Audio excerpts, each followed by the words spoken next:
What's going on, guys? We're gonna talk about The Last of Us, but we have I don't want to call it red alert news, but we have breaking news. This is from Xbox. We're gonna cover it on screen. Again, this is the test scene, so this isn't confirmed. What you're seeing, this is just like it looks like it's good. It looks like everything's out of the way and we can see all the information. So we're gonna go to Xbox. We're gonna talk about that. It's supposed to be nothing but a Last of Us stream today, which it will, obviously. I have the capture. I have it on YouTube, so we're pretty much straight. So again, the way we have it set up. Let me go share to make sure everybody know we're live. First of all, I cannot believe that Microsoft did that today. I can't really believe it. And I'm pretty sure you can't either, because maybe you don't know what I'm fucking talking about. They only did it an hour ago. They tried to break news this morning. And in a very disrespectful way. Again, if you want to fight, the fight is coming to you. But every time you get beat, don't go and rely on old games. Sorry, I'm not doing this right. My camera's supposed to be here so I can see the fucking TV. I don't know why that shit was in my face. I don't understand it. I don't understand it. I can't understand it. Good morning, Enzo. Good morning, Uncompetitive. Spartan. Arcane. Good morning, True Witty. Good morning. I know it's early, but we have a lot to talk about when it came to The Last of Us.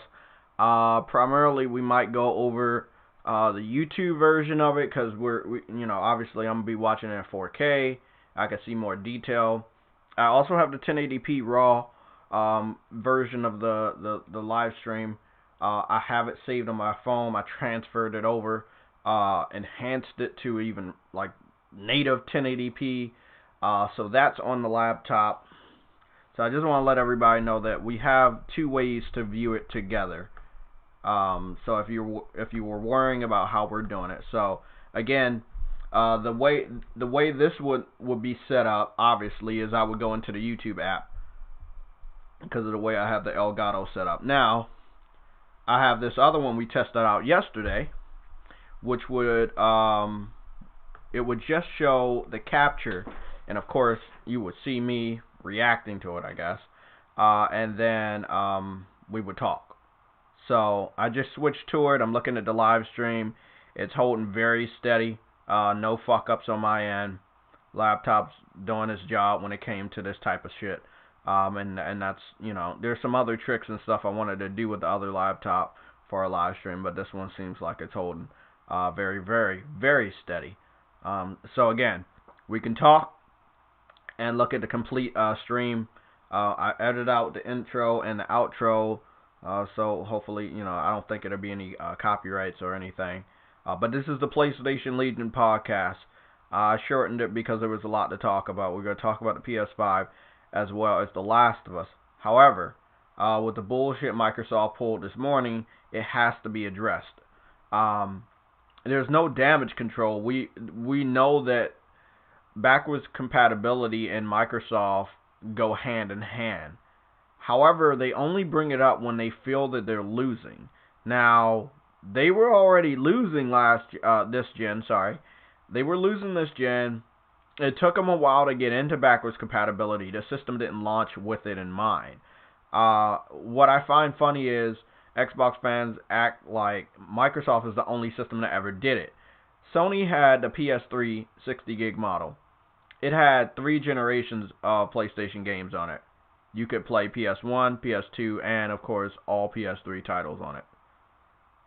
That's the best backwards compatibility device out there.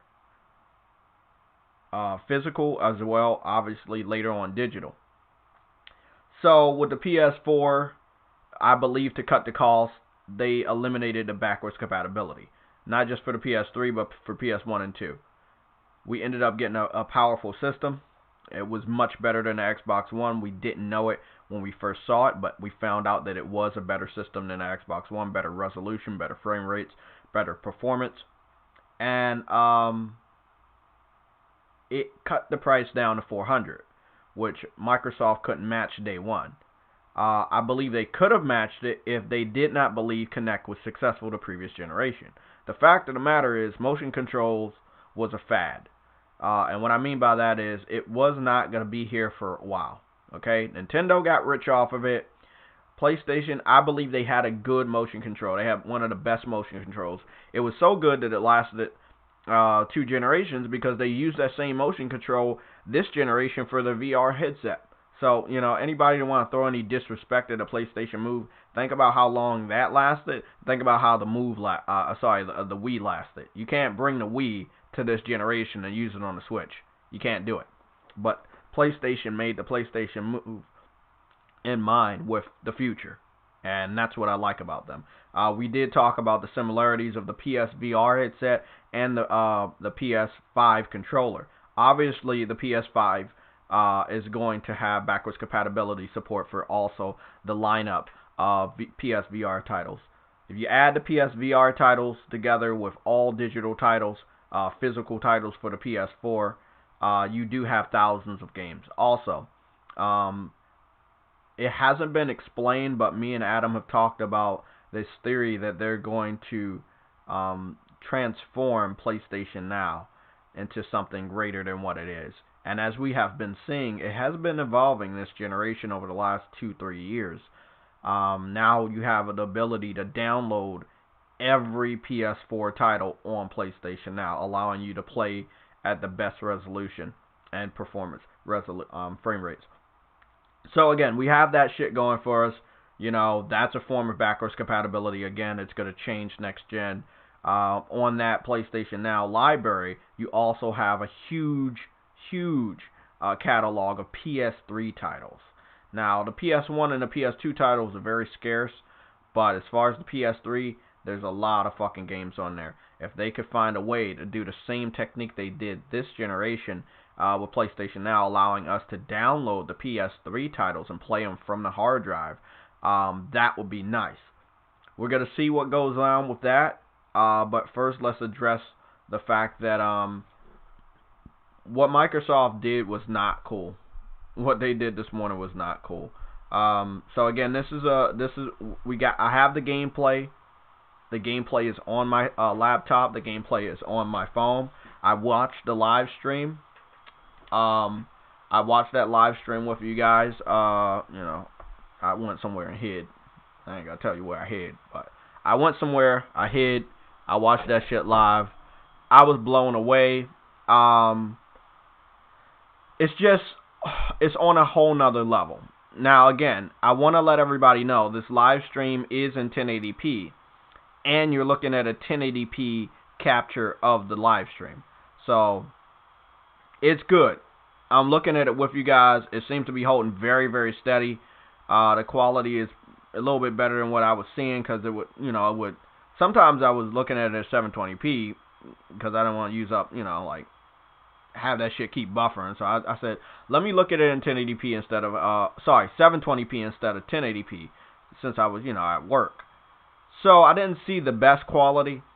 Later on, I have this app that I can download a YouTube video to my phone, and it will download it in 1080p. I don't know what happened with the website, but I guess they upgraded the website, and now when I download a video, it doesn't have the sound, but it does download it in 1080p. So this is what you're seeing.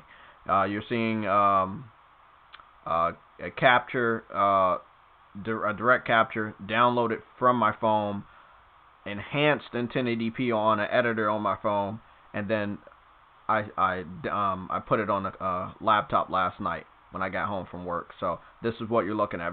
Still very good quality. Probably not the truest quality, but very, very good quality. With all of that shit I just told you that I had to do, this is the end result, and it's still looking good. Naughty Dog is just fucking great, bro. They're just fucking great. No way anybody can say the game has been downgraded in any way, shape, or form. They have went to great lengths to show everybody that you should shut the fuck up if you're trying to disrespect us in any way as a game developer. I'm tired of hearing people compare Naughty Dog to CD Projekt Red. Naughty Dog has been around for multiple gaming generations. They're known for some of the best games we've ever played in our lives. Why are we comparing it to CD Projekt Red, where you only have one game that you call the best from CD Projekt Red, that's Witcher 3. You have not played their newest game, and we have not saw as much gameplay from Cyberpunk as we have now from The Last of Us. Now remember, this wasn't the first gameplay we saw. We saw this little clip of gameplay that they put out last year as a trailer. You remember the forest gameplay where she was sneaking through the forest and she ended up like in a mall or a shopping center. That was a good bit of gameplay. That one right there that you just saw, where we didn't know it was even The Last of Us.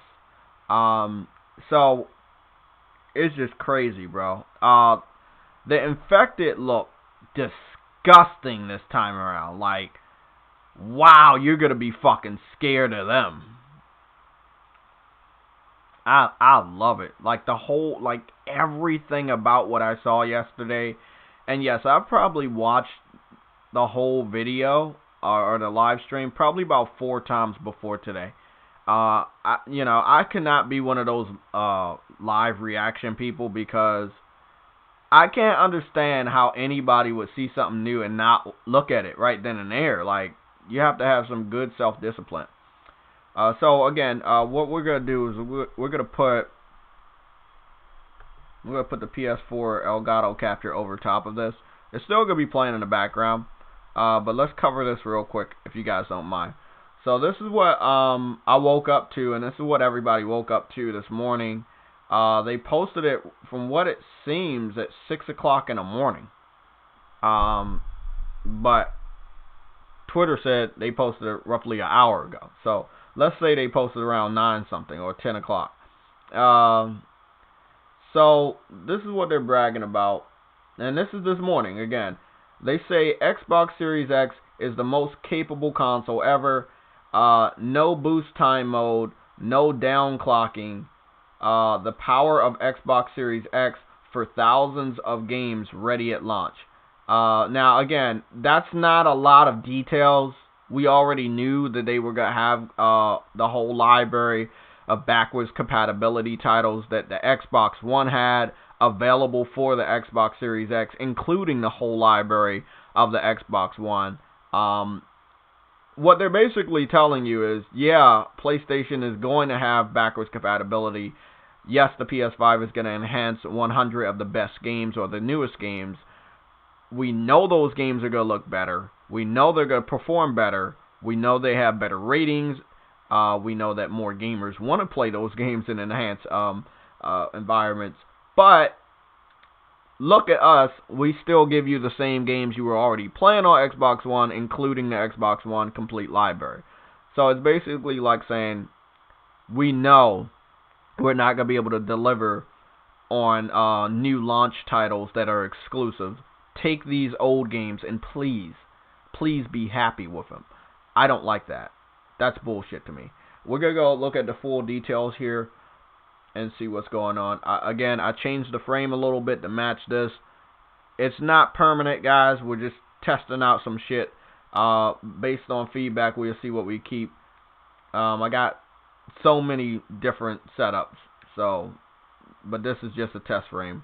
Of course, we still have the classic, the PlayStation Legion Sunday Show Blue, the one that we saw with the scrolling words underneath. We got the one that I made, which was, let me see, I think it's PlayStation Legion Red.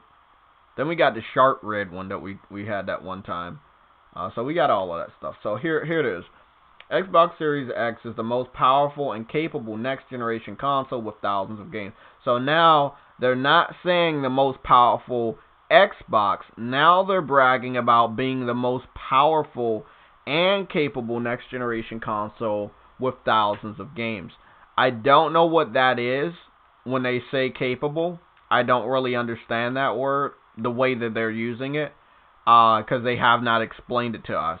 What do they mean by being the most capable? Are they talking about capable as far as compatible, backwards compatibility games? As far as power, if they're talking about, hey, we got more teraflops, just say that. But they've transferred that into power, and they're bragging about having the most powerful. I actually like this because if you guys remember, history serves us correct. They said that they had the most powerful console with the Xbox One X. Do you remember how that turned out? Nobody bought the console. It was $500 fucking dollars. That the PlayStation had amazing library of exclusives that people wanted to play. They did not go and buy the Xbox One X. No one gave a fuck about it. Yes, it was the most powerful console out there, but who gave a fuck about it? You know, fucking uncompetitive. I was like, what is that circle up there, bro? Oh, okay. I was just like, what the fuck? Okay, uncompetitives in the chat. I'm gonna head on over to Discord to talk to the rest of the Legion panel in a little bit. I don't think everybody's up yet. Let's see. Blah blah blah. Gaming leaves a mark on us. From the epic stories to the universe. Preserving your gaming legacy. Yeah, I've heard this. Preserving your gaming legacy. This is a line straight out of the PC Master Race. So one of the reasons why the PC fanboys believe they're better than us is because they have access to older games. They can play every generation of games on PC, whether it's legal or illegal. So they believe that they're going to preserve the gaming legacy by allowing them to play every game, but you're not allowed to play every game because they did not make every Xbox game backwards compatibility. That goes for original Xbox 360. I don't know about the Xbox One. Every game should be backwards compatibility. It's the latest generation. Everything should be running on it. Same thing with the PS4. Sorry. Everything from the PS4 generation should run on a PS5. There shouldn't be no game left behind. Even if it's not greatly enhanced by the power of the PS5, every game should be playable. We got some pictures to talk about. We're going to talk greatly about this. As gamers, we also know how important it is to preserve and respect our gaming legacies. They have never talked about gaming this way. They have not once talked about preserving gaming legacies. They could have used this generation when they say, hey, you can play Xbox One and 360 games. Okay, you're talking about preserving your gaming legacy. And the games that they're bringing back, majority of the best games on Xbox are multiplats. They don't own any of the rights to them. They did not make these games. So they're sitting up here and talking about how good these games are. But these games were good because they were on PlayStation back in the day. Now, you just add them to your library and say, hey, look, we got tons of fucking games. They might be old. The majority of them might be old. But hey, please still like us, support us, because, you know, we got this high number of games you have access to, even if you don't really give a fuck about it. We're buying new consoles to play new games. And they're doing this shit again because they don't have the games ready, and they won't be ready, so they're pushing this shit at you. Why do you think their event for new games doesn't come out until July? Why do you think Microsoft pushed their event all the way back to July? Yes, they are afraid of what PlayStation is going to do in June. However, back-to-back State of Plays this month showed off that they don't even know how to present a game. Like, when is the last time Xbox has went on stage or had a live stream and actually presented a game in such a way that you blow up the fucking internet? That people start pre-ordering your game at lightning speed, rising it to the top of the fucking chart, making sure that it's always the trending topic on Twitter. When have they been able to present a game in that way? Never. They have a fucking problem when it comes to showing off a game and letting people know that this is real, this is gameplay. Let me see. I'm just skimming across this shit because I don't got all day to read this fucking bullshit. The short end of the stick is we have a lot of games. They're old. You can play them. Don't worry. Just switch over. Yeah. And then we we got all of this stuff right there with the 12 teraflops. So basically they're saying you have access to all the old games. They could have said that, but they say you have access, the power of Xbox Series X for thousands of games ready at launch. I don't like how they're misleading people saying that they have thousands of games, because people can interpret that and the fact that we have thousands of new games. But to be honest, if you add up all the games on Xbox One, the original Xbox, the 360, and of course the Xbox One, you are sitting at a total of 1,000 games. I think PlayStation now is sitting at 800 games by itself. That's it. That's just 800 games by itself. If they had the whole PS4 library on that bitch, it'll be over 1,000 of games. So, they say thousands, we have a total of thousands. But Sony already used this advertisement from what I heard before I went live, and Microsoft is now using this advertisement. I think they used this advertisement. It was Mark Cerny. When Mark Cerny had that conference that some people found boring, but then it ended up he knew what he was fucking talking about, and everybody looks like a dumbass for being so disrespectful to this guy that fucking created the Vita, the PS3, and the PS4. Like, this dude knows what the fuck he's talking about. He is not a dumbass. It's fucking crazy. Let's back out. I got some pictures to look at. So of course, there was one thing I wanted to show you guys that caught my eye. We're gonna actually take a picture, and then we're gonna dive deep into this. So one thing I noticed, right? We're gonna zoom in 2 times. So they stopped talking about the chip, but now they want to talk about the power of the Xbox and how it's going to make older games look good. They still really never explained it. I skimmed across that whole thing with you. If you guys saw anything, you can tell me in the chat. I did not really see anything that caught my eye saying the technique that they would use and how many games would be improved by the power. Having them ready to play, having them semi-upgraded is not fully upgraded in the way that Xbox fans might think. Like, I did not see anything about all games will be 60. I did not see everything about every game will be native 4K. We will see what goes down. It's a bold statement that they made this morning, now 2 hours old. So yeah, basically they posted this shit about fucking 8 or 9 o'clock in the morning. They started out this morning to post a response to what we saw yesterday from The Last of Us. But it's so petty. It's like you see a new game and you tell your fucking consumers, well, I know they're doing some new shit over there, but hey, we still got old games you could play. Like, that is not, no, man. No, man. Where's my fucking drink? Nah, man. That's not fucking cut it. Is that what y'all want? Like, you gotta spend $500 or $600 on a new console and just play all the old games? That's what we doing now?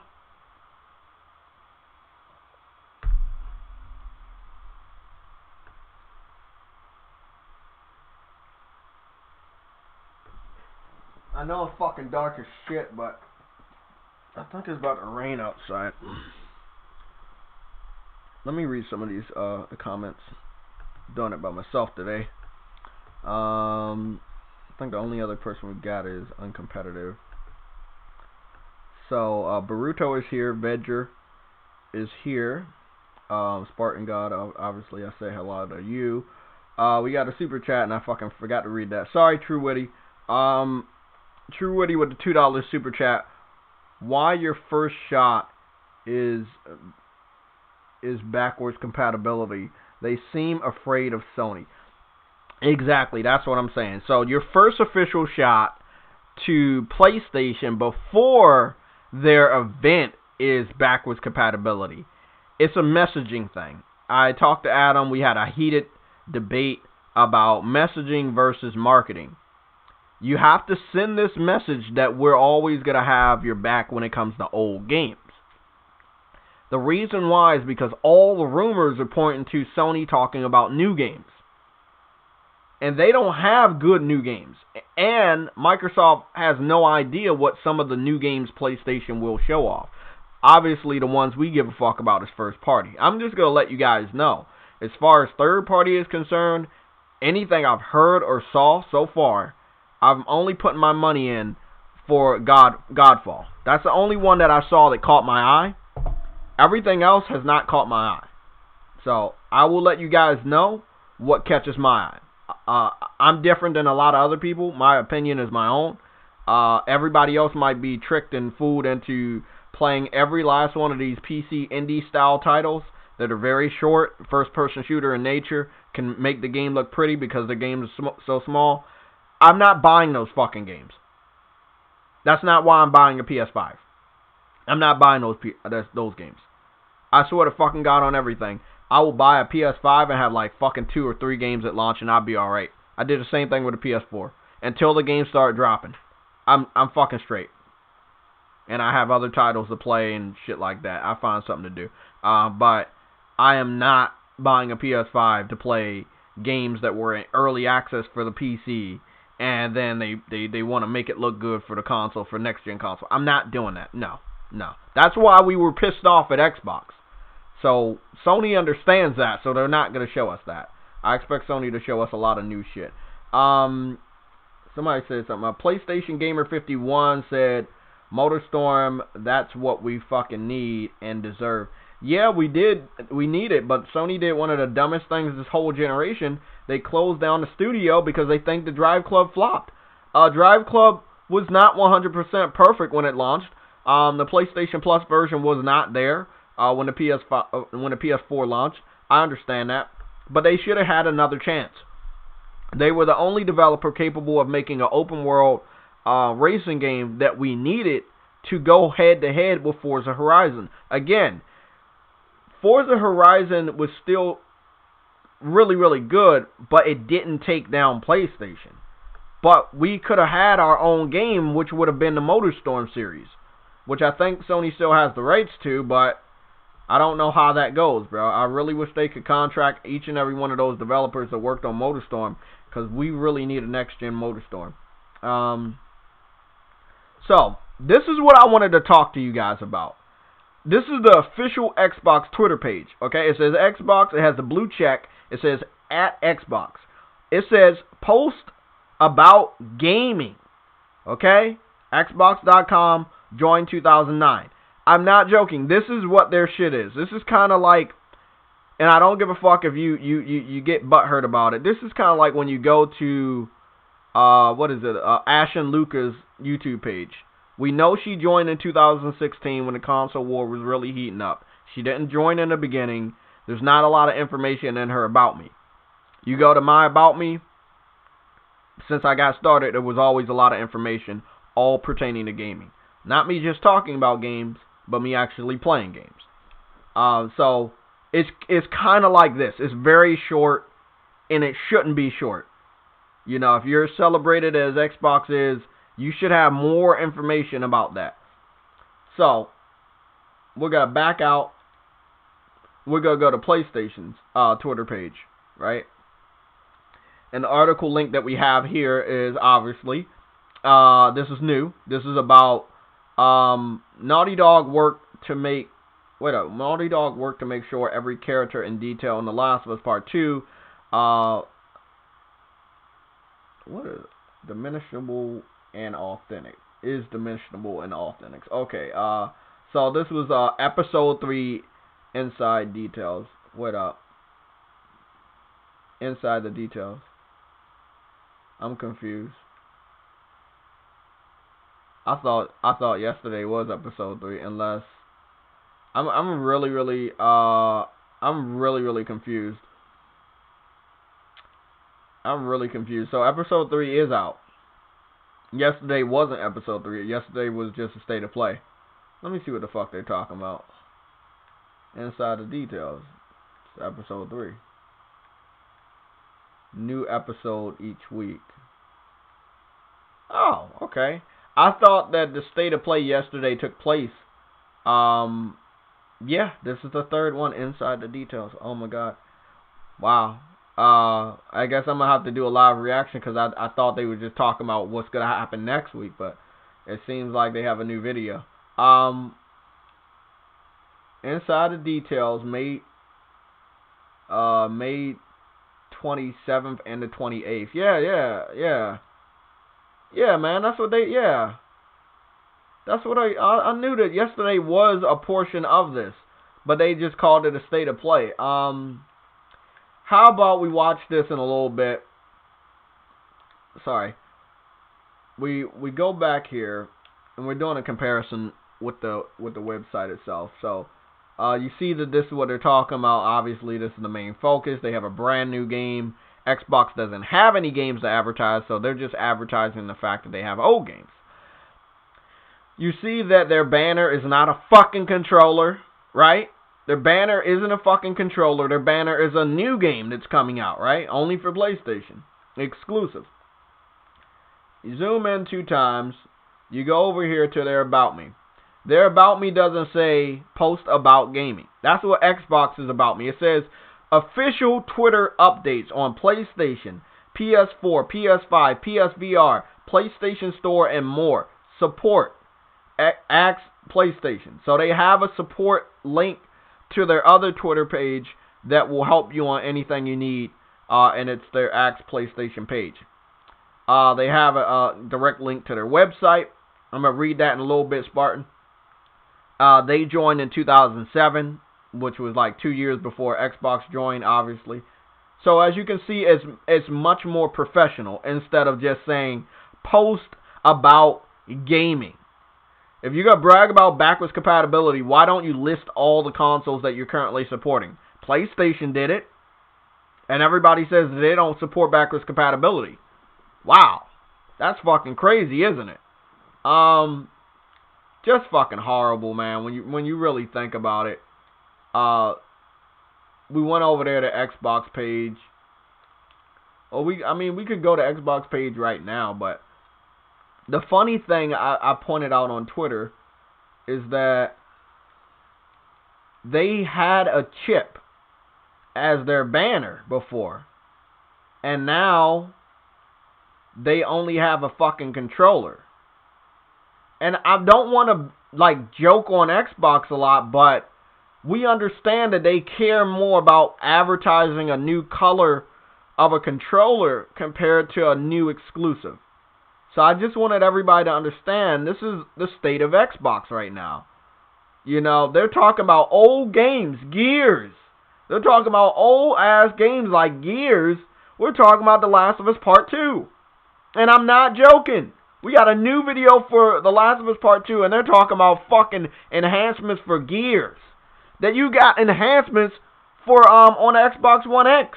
The Xbox One X was a system to enhance all older Xbox One games that looked like shit and ran like shit. So now you need another system so you can enhance those same games that you were promised to get enhancements for the last fucking time? Come on, man. So you need two systems to enhance the shitty graphics of Xbox One. Fuck out of here. Bullshit.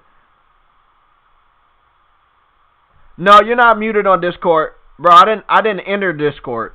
I have to enter. You're not muted though. You can join back. I just didn't enter yet. I'm in there now. Yeah, you can jump in. What's going on, Uncompetitive? Man, this is just, I'm just being honest, bro. Like, we're gonna like let's not zoom in. Let's not zoom in. We don't need to zoom in. I'm just gonna take a fucking picture right here, right? Okay? We're gonna take a picture here. I just want everybody to see this shit. We take this fucking picture. It's a fucking controller. All they say is post about gaming. That's it. Post about gaming. This is Xbox. The official Xbox Twitter page. And that's what they're doing. This small little image right there for PlayStation, they're advertising their latest game. But we already know, and they know, that they don't have a latest game. I don't know what they doing with Battletoads. Grounded ain't worth advertising. They don't have anything else. They don't know what's going on with Halo, but they could have put it as a banner. This is the difference between PlayStation and Xbox. If you wanted to see a visual representation currently of what PlayStation is doing and what Xbox is doing, that's what's going on. Hello. What's going on Uncompetitive? This is literally What a up, y'all? slideshow of what's fucking different. Horrible, Jay. bro. We Yo, got a Jay. game, they're fucking showing a controller. Jay, Yeah, what's up? Hi, Spartan God. What's up, man? what's up, y'all? You've had a few frustrations getting in and being heard, haven't you? No. I just Yeah, didn't enter. I needed to enter the Discord for you guys to be heard on stream. Yeah, I understand that. No, You had lots to talk about. Jay, it's not. So like, I went on right. Like I was in round table and like you see how when you speak, put the name. It's not been. But yeah, how y'all doing? I'm doing good. You have any thoughts on what Microsoft did this morning as a response to a PS4 game? I think they legit because okay, we're gonna see guys. You're breaking up a little bit, man. Like I can barely hear you sometimes. You keep cutting out. Yeah. What about now? That's much better now. Okay, I think. Am I echoing? I think that Microsoft, they seen a shift in the gaming community. So when they first revealed the Series X, they know everybody was on Sony gotta speak. And then Sony did a spec reveal and they're like, oh, we got the more powerful system. But you started to see the devs talk about the SSD and all of that. And then they said, okay, nobody talking about our shit no more. So we're gonna show gameplay of third party. They fucked up. Then the tech demo came. Then Ghost of Tsushima came. Now The Last of Us came. They're gonna keep talking about backwards compatibility because that's a rumor that Sony has yet to confirm, but Microsoft has to about 4 generations of Xbox. So they're trying to, I think, goad Sony into like they're gonna try to pressure Sony by using this like the consumers, like how they did crossplay. Yeah. They're gonna make it seem like they're the good guys. Look how much information we give you and Sony is not giving you. That's what they did with the spec reveal, and kind of did. Yeah, that's what they're trying to do. But this is a weak response because this is something they said already. Exactly, and it's not only about this system. We knew they were going to have backwards compatibility with every generation. If it was easy to incorporate for the Xbox One, of course they could easily carry that method over to the Xbox Series X. It was a no-brainer that they were going to support it. As far as PlayStation supporting it, yes, it's new again. They did it before the PS4. You remember the 60 gig? That was 3 generations of technology inside of one. Right, the PS3, right? Yeah, exactly. But there was no bragging for PlayStation, right? Not in the way that Microsoft's doing. No, because they push new games and they always have. So but, it's just crazy, man. It's crazy when you think about it. Jay, my issue when they said the no downclocking, no boost mode, right? Mm-hmm. Keep in mind the Xbox One X when the Pro came out, they was like they won't need trickery and all of that bullshit like checkerboard rendering, upscaling, no boost mode because the Xbox One X was beast mode, and then you saw the Xbox One X had everything the Pro had. Mm. But so when they say no downclocking, that's not necessarily a bad thing, because who's to say that actually would happen? They said it could happen if that comes. But most of the time, you don't hear no devs who are working on the system saying they have to downclock to get the maximum performance out the PlayStation. So I think at this point, they're just salty because nobody's talking about them no more. And there's so much talk about PlayStation 5 reveal the next week, like June. And then, it was like a while ago, they were saying it's like the end of April. But now it's like really June is next week. So I think they're legit nervous now. So they're trying to keep their system in the news, even though everybody knows the Xbox Series X exists. But the PS5 is just a more attractive product. One, because it's PlayStation, and two is because they don't know what it's about. So when people make videos like, did Microsoft blow their load too early? Yeah, they fucking did. Hold on, Spartan. Let me read this super chat from True Witty. True Witty with the $5 super chat. Jay, the reason they got rid of the chip is because Mark Cerny is right, and they know. They know it, so they got rid of the 12 teraflop chip. It's defense. Oh, it's defense What mode. chip they got rid of? So as you know, Microsoft and Phil. I don't know how Phil's Twitter looks now. I haven't went to his Twitter in like months, but I know he had the chip as a profile picture, and I do remember Xbox official page had the chip. An image, right? Yeah, exactly. So, I mean, now they just have a fucking controller, which is weird because why would you advertise your controller? And I'm being 100% honest, not a fanboy. This is coming from developers. This is coming from every gamer in the gaming community, right? Every faction of the gaming community. The PS5 controller is better. Oh, yeah. So why would you be showing off your controller that people didn't even recognize? People didn't even acknowledge. Isn't that crazy? Right. You're supposed to, well, I don't want to say what I'm going to say, but whatever. You're supposed to be, quote unquote, right, the king of controllers. I mean, you come out with so many, you should have a good controller. Yeah. But they came out with too many. It's the same thing what you said, blowing their load. They blew their load so much on controllers, people were probably burnt out. This one doesn't even look that different. Yeah, I think because they were so focused on options, they gave too many at once. And I think that's a mistake Microsoft keeps making. Because and it wasn't just the colors. They had what? Right. Was it 2 or 3 Pro controllers? They had 2 Elite Series controllers. Okay. And then, of course, all third-party controllers. And we showed this before. There are some third-party controllers that look kind of like the PS5 controller, but not completely. Yeah. When you have that out in the industry, it's hard to make your controller look different. It really is. Mm-hmm. PlayStation's shape is comparable to some third parties, but the rest of the shit, completely new. Even the color scheme. With this Xbox controller, I found a cord-based Xbox One controller that looks exactly like this. The only difference is that it has a cord. That's what happens when you have too many fucking controllers. They look the same, and when you come out with the new generation of controllers, it's not that special. Yeah, it's. I mean, I like the analog sticks. They look good. They look good for thumb placement. But other than that, it's just basic. It's Xbox. I see they changed the D-pad. It's similar to the ones on the Pro controllers. But that's it. Of course, they have a share button now, which they copied from PlayStation. So did Nintendo. Yep. I realized so remember when they'd be like Sony copied Nintendo, Microsoft, which they did in the past. The Switch's UI looks awfully like the PlayStation, right? And so does the newest Xbox. But what I wanted to talk to you about, I think why they mentioned back compatibility is because The Last of Us, there was a PlayStation Vita in it. So that started trending like. Do you know that The Last of Us had Hotline Miami trending? Yeah. And that game had not been trending for whenever. I don't even think when the game came out it was trending that hot. Bro, I didn't even know it was Hotline Miami. One thing a lot of people I saw like 2 people was like, bro, why can't you pick up the Vita? I believe you could pick up everything, as you know. You get to analyze everything in Uncharted like a treasure, and the same thing with The Last of Us. You picking up magazines. She could have picked up the Vita, but they didn't want to show that. And I think that maybe just like you remember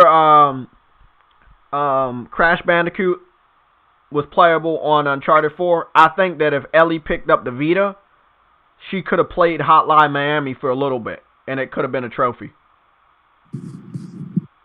Because, again, Naughty Dog are the kings of doing the shit that they do, bro. I just can't believe this game is, 68 gigabytes without the multiplayer. So that's another 20 gigs. I have an idea. I think, because you see Uncharted 4 had Crash Bandicoot in it. Yeah. I think it's going to have something in it that's like will give you future references of what's to come. Oh, exactly. Like a game system. Yeah. 2016. Yeah. Do you remember playing Left Behind? The Yeah, last DLC. section? Yeah. Yeah, it was a game system and it looked very similar to the PS4 Pro. Yeah. Also, I think I pointed this out. If you look into the game store, I think it's Gaming Paradise on Spider-Man, there's a white PS4 Pro with a Vita as the controller, as well as a handheld Vita that you can find underneath the bridge on Spider-Man. So, Sony has not forgotten about the Vita. I don't know how it's going to translate to the PS5, but who knows? It could be a playable controller. No, remote play is still a thing. I think that's going to be the streaming device still. Because remember, when the PS4 first came out, remote play and streaming, like from your PS4, was the Vita. And I think that's what the rumor was. They was going to bundle the Vita, not the camera. They wanted to bundle the Vita with the PS4, but they felt like that would increase the price too much. That was what was removed. Why do you think they pushed for remote play so much when he was talking about it? You could use your Vita on the go. Like, that was the point. So when people say they was going to bundle a camera, I'm like, bundle a camera for what? None of their marketing was for that. And you're not just going to change in one day from remote play to a camera. So what the fuck you going to market the camera around? Do what? You can stream and all of that? You could do that when they could stream to Twitch. You stream and then they made it to Facebook. Like, I don't think Sony ever forgot about Vita. They just didn't want to make any more because they didn't want the next press around it. But trust me, they can make another handheld. So, I don't know if you watched the stream yesterday, but which one? The one I posted yesterday. It was early.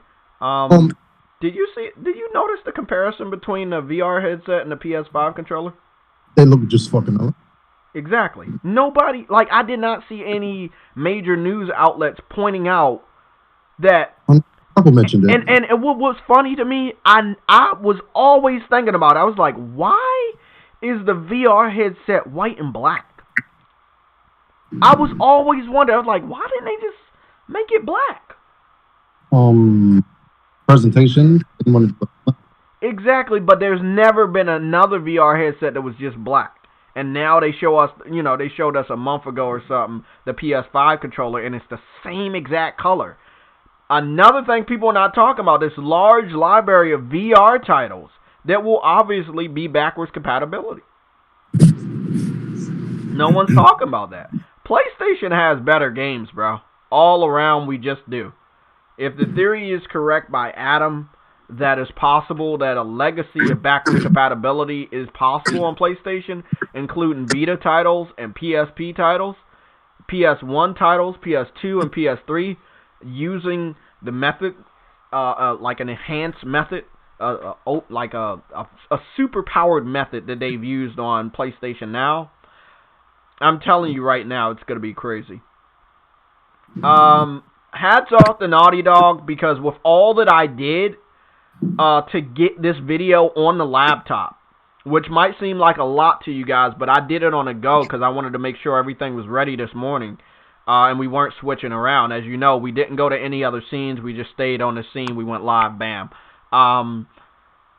It is impressive that this isn't the 100% true quality, but it's still very, very good. Like, they are amazing. Naughty Dog is truly amazing at what they are able to accomplish. Like, really, like, hats off to them, man. No Xbox fan could say anything about a downgrade today. I mean, yesterday. I don't know if you guys noticed. D-Batch, K-Mega, none of them. Nobody said downgrade. No, yeah, I was in Discord just now, on Ryan Discord, and they sent me a private message. It was like, they sent me a picture, actually, about what D-Batch said. I am happy, and this is 4:35 yesterday. I am happy to report that I witnessed no downgrades today showing of The Last of Us. Sony did a great job showcasing the game. Hopefully, Microsoft is taking no stuff out of today in July event. Now, why would you be looking forward to downgrades? That's just pathetic to me and childish. Well, see, this is the thing. PlayStation has to do really bad so Microsoft looks good. Microsoft looks really bad. So, in order for Microsoft to look good, and they're in a very bad position, PlayStation has to look worse. And it goes the same for their games. In order for a game, let's say like Sea of Thieves or Bleeding Edge to look good, a PlayStation game has to be downgraded. It has to look bad, yeah. Yeah, Everything it has to look bad. It has to be bad. Why do you think that the Xbox community was partnering up with the PC community to slander this game? Look how powerful of an impact it is as a gaming aspect. Right. This game was just amazing. And again, I think we might have talked about it yesterday, but I think it was the day before. The way that PlayStation has been doing state of plays is amazing. They have to keep it up. Like, because I always said state of play was trash. No, bro. It was. It really was, man. It was trash for a long time, but they know it was trash, and they were looking at the fucking feedback. We know they were, because look how they've transformed it. We've always went into a state of play because it was advertised that one game was going to be the feature game, right? But we ended up sitting through tons of indie garbage in order to see the feature game, and then we didn't get enough time with that feature game. So what we left that state of play with a bad taste in our mouth that, hey, this game show that they're doing, bro, this shit's garbage. Mm-hmm. Yeah, we saw one thing, but we saw so many bad things that it made the whole streams trash. And I'm glad that they understood that. So now they're saying, hey, well, you guys want to see only this? Well, we're going to show you only this. You want to see only that? Then, well, let's do it. And I think that's what they need to continue to do. We have back-to-back weeks of state of play. So, I mean, it would only lead me to believe that we have a state of play for next week for the PS5. I mean, it's not confirmed, but it's pretty much confirmed. Wait, we had a state of play every week? All right, Ghost. Yeah, we had Ghost last week. Yo, guys, my bad. I'm tired. Yesterday was my birthday, and I did a lot of shit yesterday, so happy birthday, man. Happy late birthday, man. Look. Yeah, happy birthday. Everything's out here is like opening up, and you know, people trying to go back to normal and shit. So I mean, I'm glad that you were able to celebrate your birthday, because a lot of people had birthdays and they could not celebrate that shit. So right. Yeah. You know his. But yeah, they're definitely listening. I mean, we talked about it for a while. I mean, even when it comes to the PlayStation Plus, I'm glad that we are, as a fan base, can criticize PlayStation. And again, the biggest mistake I think they ever made was getting rid of Evolution. That was the dumbest thing they did. I will always call them out on that, because you had a potential rival for Forza Horizon, and you let them go. You know? No, I think Forza is the better game. No, Forza Horizon game than Gran Turismo Sport. Yes, I said that just now because I think Forza Horizon reminds me of like the open world, like. I agree. I agree with you 100%. And MotorStorm, they own the rights to that game still, obviously because that's a Sony IP. But the problem is, Polyphony Digital takes so long to make a game and like perfect it, which is a good and a bad thing. There's no other studio that can make that game with Sod's Evolution, because for them to get Evolution to do that, they will have to ask Codemasters permission for that, since it is originally owned by them now. So I think they can't have nobody from Polyphony make a MotorStar game. No. Add an add-on for that to Gran Turismo, like the open world aspect, like Forza Horizon. Yeah, I mean, it's possible, but we know their style. That's all I'm going to say. We know Polyphony Digital style, and they probably would never allow that in their game because, you know, they're authentic, and they respect racing in that way. So, I don't know how this goes. You know, we've never been in a situation where, you know, the studio pretty much still exists under a new name, but they're not a part of you anymore, and they still make those type of games, but they're not making them for you. As you saw with what was that game we saw from Xbox, but it was a multi-plat. There's a lot of those. It was a racing game. It had like a 5. Was the 5th installment. I forgot, but we knew it was MotorStorm. but we found out it was made by the makers of MotorStorm, or like worked on by the makers of MotorStorm. Huh? Onrush. Yeah, well, Onrush, but it was another game that they showed off at the Xbox event. It was multiplayer. I can't remember it, but somebody in the chat probably fill us in. But yeah, bro, when I was looking at it, I was like, man, this shit reminds me of MotorStorm, man. This shit looks nice. Lo and behold, that shit was made by the people of MotorStorm. I'm like, these guys are fucking skilled, man. But we talked about this before, about if 343 doesn't come through with the new Halo, they could be let go. They could be closed down. And I'm sitting up here like, why would Microsoft do that? They're the only studio that makes Halo outside of Bungie. And I mean, I think anything's possible after Sony got rid of Evolution. And I mean, they were a little slow to get things up and running for Drive Club, but the end result, Drive Club was an amazing game. You know? Maybe it was rushed in the beginning. Maybe they shouldn't have had such an ambitious launch title. I mean, a launch timeline. I think it should have just came out the second year. You know, that's my only problem this gen. I hope that nobody makes that mistake, Xbox or PlayStation.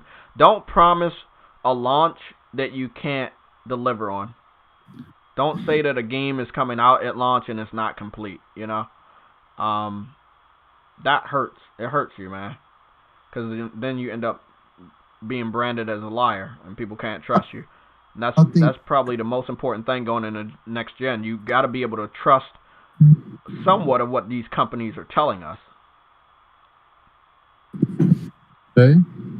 I think the thing that also fucked Microsoft over is the fact that they basically are fighting back. But I always said this. I think Microsoft wants to do this, but they don't know how. I've said this. Stick Humor, Thrash, Craig, we've all said this.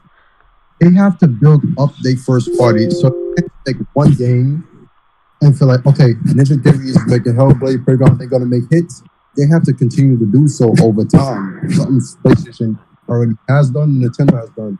So their focus on backwards compatibility is a mistake because we already know the 360 that was hits, but they were so focused on taking away from Sony, and even James Blackley, Peter Moore and Phil, that 3-man sit down, they told you we were so focused on getting ahead of Sony and taking away from them to build Xbox, to the fact that they never built Xbox. They didn't have their identity. Their identity was one game, and one game only was Halo. And I mean, Pelofi Digital, Umar, I heard you, Spartan God. Pelofi Digital is a big studio. They just made Gran Turismo Sport small because the other part of the team was working on 7. I mean, it's as big as it can be. I don't want them to expand because they're still not going to work on anything else except for, you know, Gran Turismo. That's what the studio has always been around for. This is going into 5 generations of PlayStation, and that's what they make. It's kind of like Halo. Bungie was pretty much only around just to make Halo games. How much is Bungie? How much are they worth? Because I see NetEase gave them $100 million, right? Oh. And I'm like, rather cheap. So I was thinking about when they were talking about studio acquisitions and Microsoft possibly buying Bungie again. I'm like, wait a minute. Sony still has a partnership with Bungie still, even with NetEase. But even with Activision, they also have that. So I was like, wait a minute. Can't Sony buy Bungie? I was thinking about this for the last 4 days and never, because I couldn't speak on the Discord. I mean, that could be said for a lot of these studios. I've been seeing partner up with NetEase. Bungie specifically. Well, Bungie specifically. Yes, they can buy Bungie. They could acquire Bungie very easily. There's always the question of does that studio want to be acquired? I don't see anything wrong outside of maybe Bungie still liking to be on multiple platforms. Because I've noticed PlayStation and PC is the wave now again. Yeah, that's the wave. That's the wave. So yeah, I mean, they could be easily acquired. But the games will have to be on PC and PS4 if that's how they feel that their fan base is there. It's no real guarantee that their fan base was ever on Xbox because a lot of Xbox fans felt portrayed. So basically, they stopped. They didn't buy their games. I think you remember what happened with Titanfall 2. Like Which Titanfall one? 1 sold very well. Titanfall Oh, 2, and 2 flops, right? Yeah. yeah, but it was a better game. It was because the single player, but the multiplayer was not better. Yeah. Oh, so yeah, I'm gonna be honest But yeah, with you. they didn't buy it on Xbox because they was mad that it went multiplat. Yeah, and it was marketed by PlayStation. Exactly. So that same thing happened with Destiny. Like people knew who Bungie was, and they knew they only made Halo. When Destiny came out in the partnership with PlayStation, I think we got the alpha and the beta before they did. We got exclusive weapons and exclusive gear. That still ain't on Xbox. Exactly. They did not buy Destiny 1. And when Destiny 2 came around, it was the same fucking feel. Again, they know who Bungie is. They ain't gonna support that shit. So I see it this way. And when you saw the financials from Capcom. Going into next generation, just because we have new hardware, it's not changing. It doesn't feel like it's a completely new generation yet.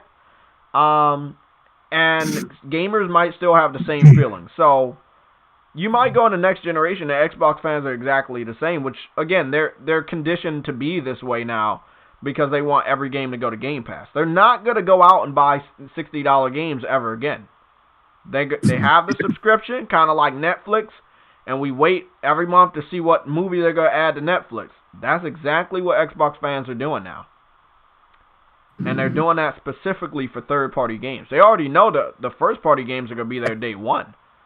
But now, they sit up there and wait for third-party games to go over. They refuse to buy them. So when we were like looking at the sales report from the beginning of the generation, yeah, the PS4 was always the winner. But now, PS4 will always be the winner. PlayStation will always be the winner. Switch will always be the winner no matter what. Because Xbox fans just refuse to buy games at all. They won't buy anything. It's sad. It really is sad because that hurts the gaming industry. And I know we got a lot of Xbox evangelists out there that live and breathe Xbox. But you have to think of it this way. If you're not contributing to the gaming industry, aren't you hurting it? So Game Pass might be helping you save money, but it might be hurting another developer in the long run. Like, how many developers can Microsoft go to and give them a suitcase of money so large that they say, hey, we're going to put this game on Game Pass, you know, so they can play it for free. I don't know, man. I don't like Game Pass. I don't think that's the wave, man. You know, really fucked up, man, when you think about it. You're hurting developers. I don't care. I mean, getting $60 from individual gamers will always be more money than what Microsoft can give you outright. Yeah, I looked at it in 4K. It looks amazing in 4K.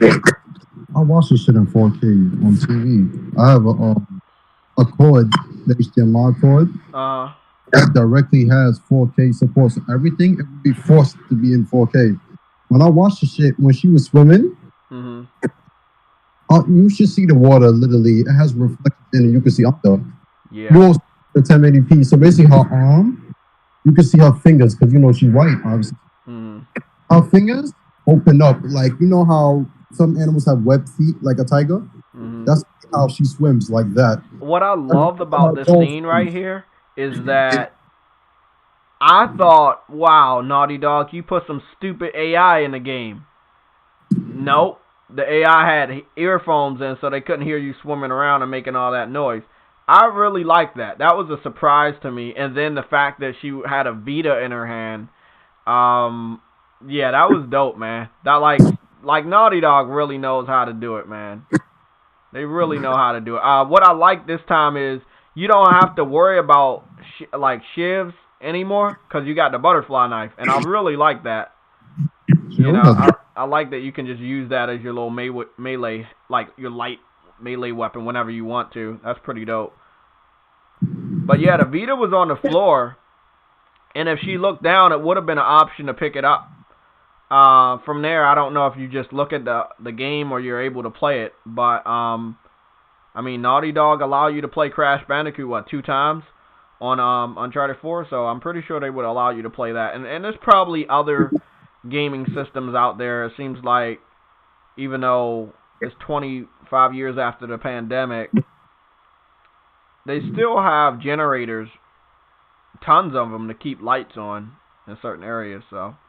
But what confuses me, because in the first Last of Us game, there wasn't really nothing you could play. The Left Behind, you had the arcade type game, and then on the Uncharted 4, you had Crash, and then now the Last of Us, they have the Vita in there. What game are they going to have you play on that Vita? Because I think that would be a collectible, and later on, with DLC or whatever, they're going to have you play a Vita. Yeah, I think so too. If you remember correctly, the Vita had a ton of games, from Resistance to Call of Duty to Uncharted to Gravity Rush. Of course, tons of indie games. The Vita, when it came out, the first 2 years was the strongest it was ever. It had just the best fucking games. It even had an exclusive Call of Duty game, if I remember correctly. So yeah, your guess is as good as mine. It could be anything. It could be the Uncharted game. That would be dope. So look at the PS Vita, right? Look at the outline of it, like where the screen is. Outline of like that little design that goes around the button, and then look at the DualSense controller around the touchpad, and tell me if you see a pattern. You said, Look at the little wrapper things around the face buttons and the D-pad. That little line, that white line that goes from the top, and it bridges and goes around all the face buttons and all the D-pad. That's legit in the DualSense. That blue light. And you want to know why? Because Mark Cerny created the Vita too. He did the Vita, PS3, PS4, and PS5. Did y'all hear that, guys? He did not the Vita, PS4, and PS5. Yeah, because if you go back with the Vita, he talked the same way that he talked with the PS4 and the PS5. He went to different developers and asked them what they wanted in the Vita before they created it. That's why it was such a great handheld to hold. It felt very good in your hands. They made sure that they had 2 analog sticks, which was the reason people didn't like the PSP, even though it sold 80 million. They went to every developer. They made sure the games were working on it and could run and look well on it. They did the same thing, the same talking points, and it was a big draw for me. Like, I was like, okay, this system, I gotta get it anyway. But Vita was strong as fuck though. Hell yeah, man! For a handheld, that shit was strong. But almost matching PS3 power is like, like I was like, man, have you ever played Wipeout on a Vita? Yes, it's very fucking fast. Man, 60 frames. I'm telling you, bro. It was fun. I've found some information out about Evolution Studios. A lot of their staff went to work at Codemasters, and they are working on Dirt 5, which is multi-platform. That's what I was talking about. Dirt 5. That's the game. Yeah, Dirt 5. So it's got a flavor of Motorstorm to it. Yeah. That's exactly what it is. Because as soon as I saw it before they said the name of the game at the end of the trailer, I was like, is this Motorstorm? You know, I was, man, that it looked good. I might get Dirt 5 just for the fun. It's got a bit of a festival setting as well. Yeah, so that makes just it like a lot like those Motorstorm. games. Yeah, I'm going to have to pick that shit up. I'm going to have to support that game. So they're all based in England. Oh, yeah. Oh, man, yeah, that was the biggest mistake Sony ever made. The biggest mistake. Well, they're not lost the game. It's still coming to PlayStation and PlayStation 5. Oh, no, it's not that. I'm just saying, like, you could have had an exclusive Motorstorm. Oh, yeah, definitely. Yeah, man. Built around the PS4, built around the PS5. I'd like a sequel to Drive Club more than anything. Oh, yeah. Drive Club? But, I mean, I really like Drive Club. If PS5 runs Drive Club faster, if it runs at 60 frames a second, I'd be really happy. But... Yeah, they discontinued that game. I don't know if they're going to upgrade it. Well, there's no multiplayer, but I mean, you can still play it offline. I wanted to put this on screen before you talk. Man, I don't understand the appeal to Drive Club, dude. I'll never understand that. I don't understand the appeal to your hairline, but people still look at it. Oh shit! It was a beautiful game. Don't get me wrong, but it was a shit simulator though. No, It wasn't supposed to be a simulator. no, correction, Umar. Kent Kudaragi was marketing the PS3. Yes, it was. No, it Mark wasn't. Cerny, the Ice Team, arcade and Lisa game. Sue worked on the cell. No. They never made a simulator game. Why would they make a simulator game? Drive Club was not a fucking goddamn arcade game, dude. Why would it be a simulator game? You can't change any of the steering. I don't know. Ask the devs. That's what the devs came out and said that it was. Was Drive Club a simulator? No, it's an arcade racer. They called it no. It's an arcade racer because they gave you the it's an arrows. arcade racer, bro. It was Once not you a have a simulator. I don't game, know they give you No, arrows. where on did the you screen. get It that was from? not meant to be a fucking goddamn arcade game. Okay, It wasn't. can you change the It wasn't. tires? No. That was Okay, the whole so it's not fucking a point why the simulator, game bro. sucks. It's not a simulator. It was simulating an actual racing sim game, but it had nothing of the actual I mechanics did not get that that feel. made it into a sim game. If it was a simulator, I wouldn't play it as much. I played it because it was an And arcade game. Obviously, there's a reason why Drive Club fucking failed and why the company went down because the game was It wasn't a trash. simulator. Whatever, buddy. Mhm.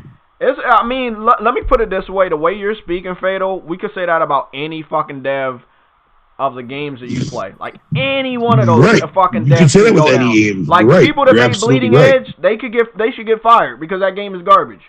The people that made There you fucking go. Sea of See, Thieves, that's the attitude. hold on. The people that made Sea of Thieves, after Microsoft went out and paid like influencers to play the fucking game, the only reason why that game came back is because of what they did. Other than that, if they never paid those influencers, those popular streamers on Twitch to play Sea of Thieves and get other people hooked on it, But hey, at least no Sea one of would Thieves have is still played that around. fucking game.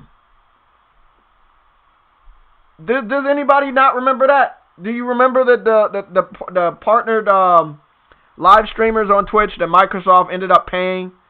The ones that can influence a game and make people want to play the game. And are people still playing it right now? Yeah, they're To this playing day, it because of what There happened you right go. there. Before that, no one cared about the game. Whoa, wait a minute. What the fuck? What? So the June PS Plus games, you already know it's Call of Duty. Yeah. The next game is Star Wars Battlefront 2. Is it confirmed Yeah. now? So, yeah, welcome. The PlayStation Plus games for June is Call of Duty World War II and Star Wars Battlefront 2. There we go. I see it now. Whoa, the that's funny nice. thing is, that was 2017's killer lineup for Sony when the Xbox One X came out. I don't know, man. That shit was Bro. weird. I felt bad for them, literally. Let's put that shit on the screen. So, yeah, you have the two. That's fucking nice. Sony Yeah, had a- I mean, Battlefront's a lot better since they got rid of the loot boxes. Yep. It's actually a decent game. On competitive, how you been, man? Because I've been speaking most of the time for this live stream. How you been, bro?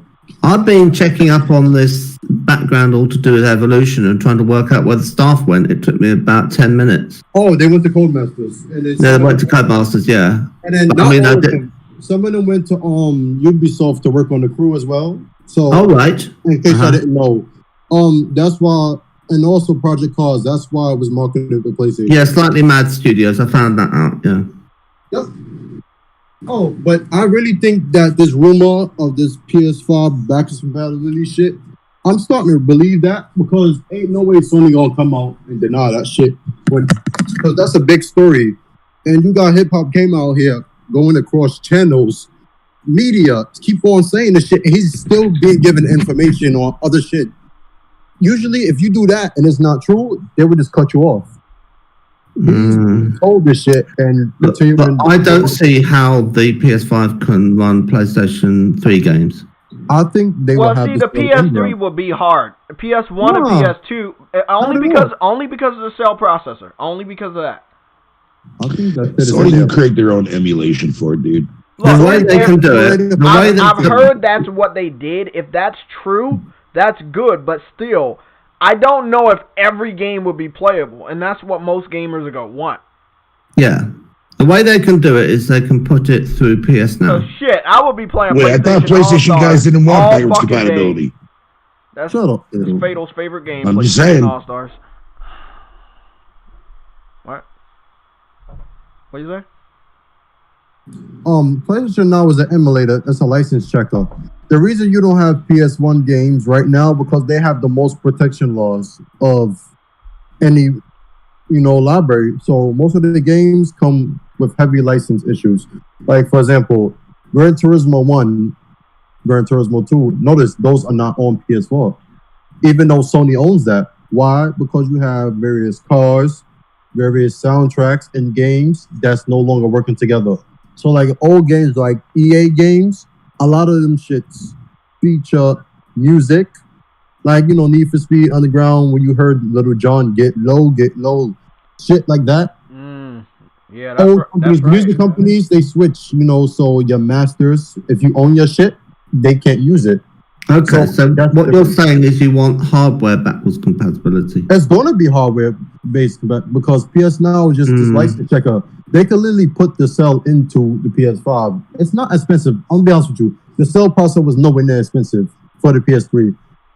The Emulation engine being inside of it, that was expensive because that shit was a pain in the ass. Mm-hmm. Put the cell into the PS5. So they emulate the Emulation engine and they just stick in a cell broadband processor. Yeah, I really think that could be it because Emulation engine is already on PS4, so it's not hard at all. That's interesting. But remember when Mark Cerny was talking, right? When he did Pro mode, PS4 Pro mode, and then PS4, he said something interesting. He was like, he was talking about hardware-based compatibility with the RDNA tool, and he said it took years to learn how to emulate it with the shift for architecture, even though it was still x86. But he said once it's in, it's in. When he said that, notice there's a gap at the bottom. And somebody was like, is that for PS3, 2, and 1? When he said once it's in, the first thing I thought about was the cell processor. Because before he mentioned that, he mentioned putting the Emulation engine inside of the PS3, and that was expensive. So he never said that they wouldn't do that again. Okay, so does anybody? I'm trying to search Google how much. I really think so. Like, I really does think. Anybody know how much the cell processor costs?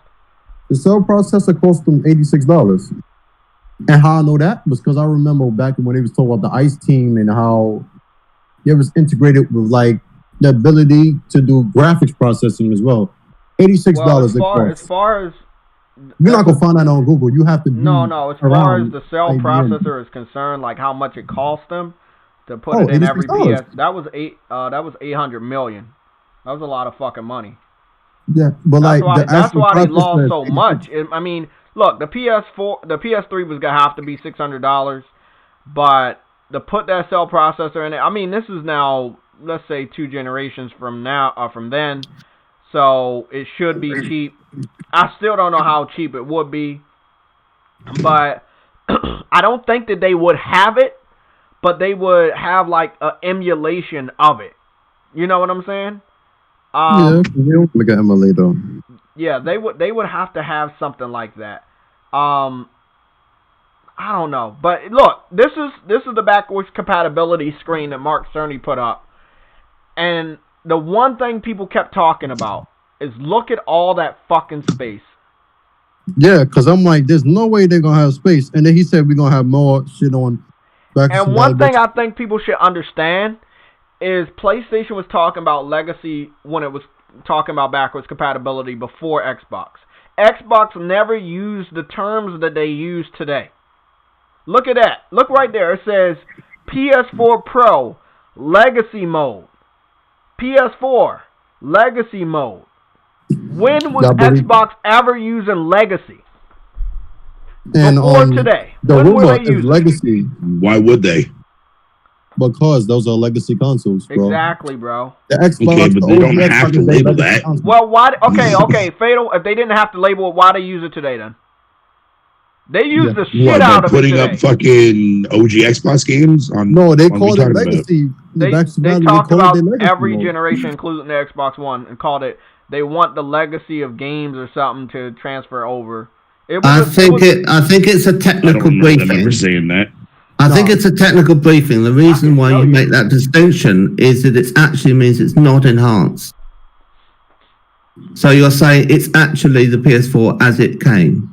not Exactly, a PS4 enhanced. Yeah, that's why it says PS5 native mode. So there'll be some games that will be greatly enhanced. If you play on the PS4 Pro and you put in a PS4 game, right, you know it's going to work, right? It's got your 18 CUs in the PS4 and then it has 36 on the PS4 Pro. What actually happens is it doesn't use 18 of them.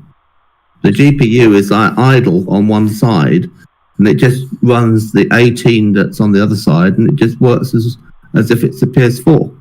Yeah, that's what they did with the Pro, the butterfly. So that is like makes it so that the PS4 Pro, PS4 legacy mode is built into the circuitry as being like, I'm now going to turn half my brain off. So when you look at the PS5 and it's got 36 and it's running a variable clock rate, all you do is you make it run at a slower clock rate in order to be a Pro, and then you make it use only half the CUs to be a PS4. It's really easy to do.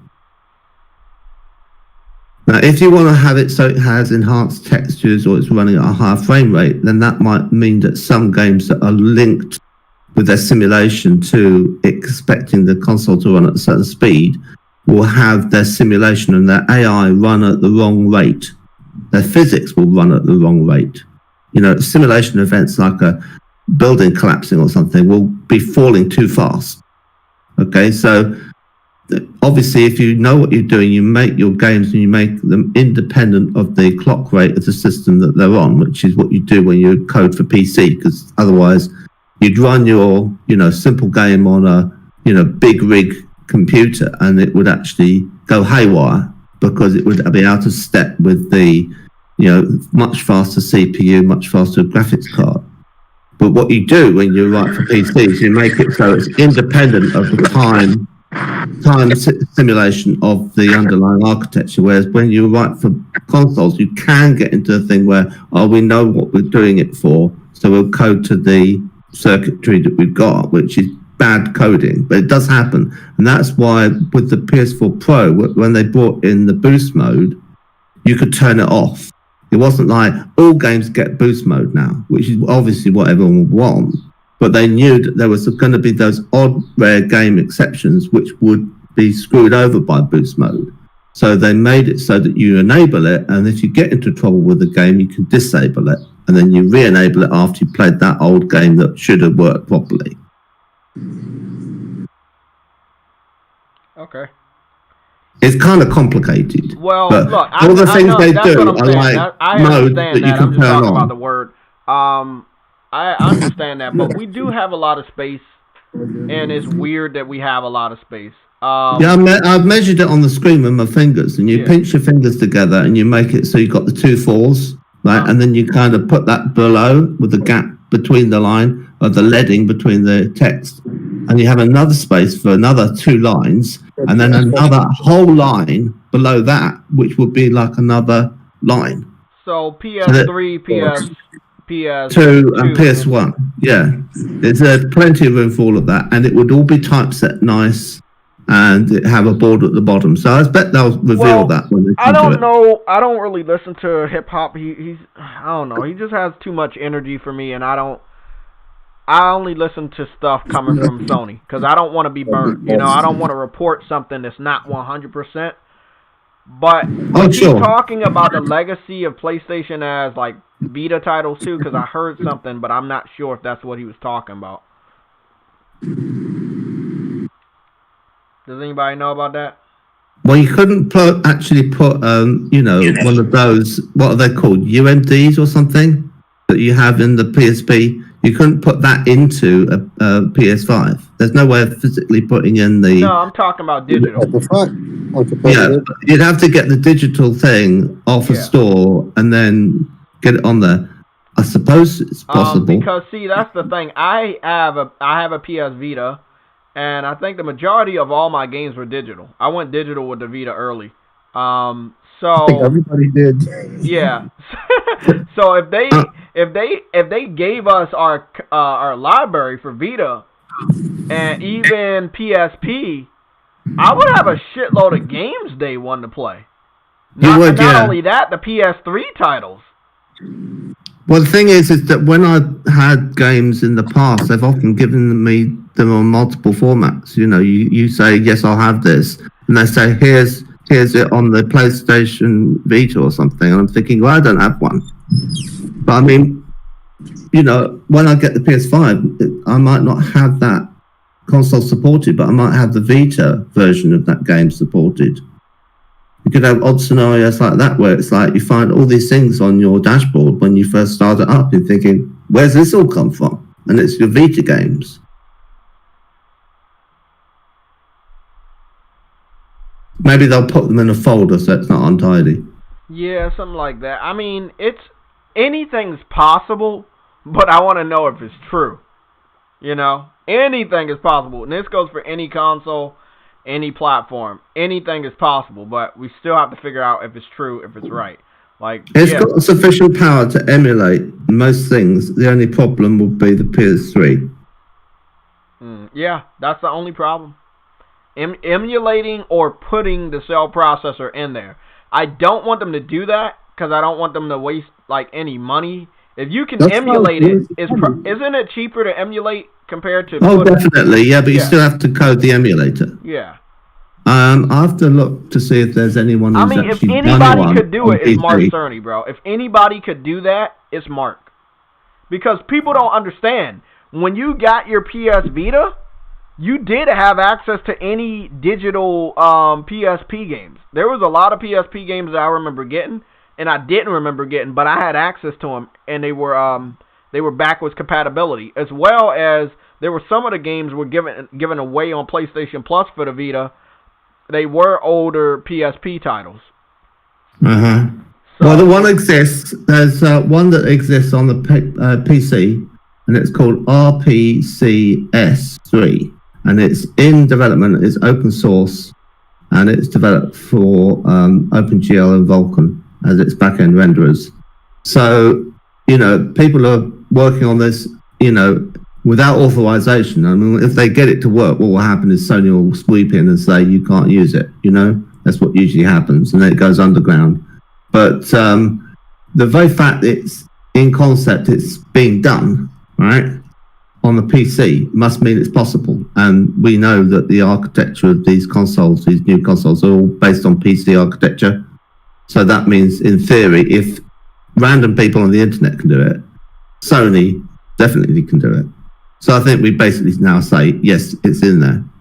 An emulator, not a broadband chip. I doubt that they've got any in their inventory now. Sony built an emulator for everything they always come out with, man. Like, yeah, I mean, that's what I'm saying. Like, it was crazy. PC, a lot of people didn't see that. Like, PS Vita, you could play every like, most PSP titles were on the store already digital. Like, and there was no fuck-ups. Like, they were there. Like, there was a Monster Hunter. And, yeah, they were all emulated. They weren't, like, greatly enhanced.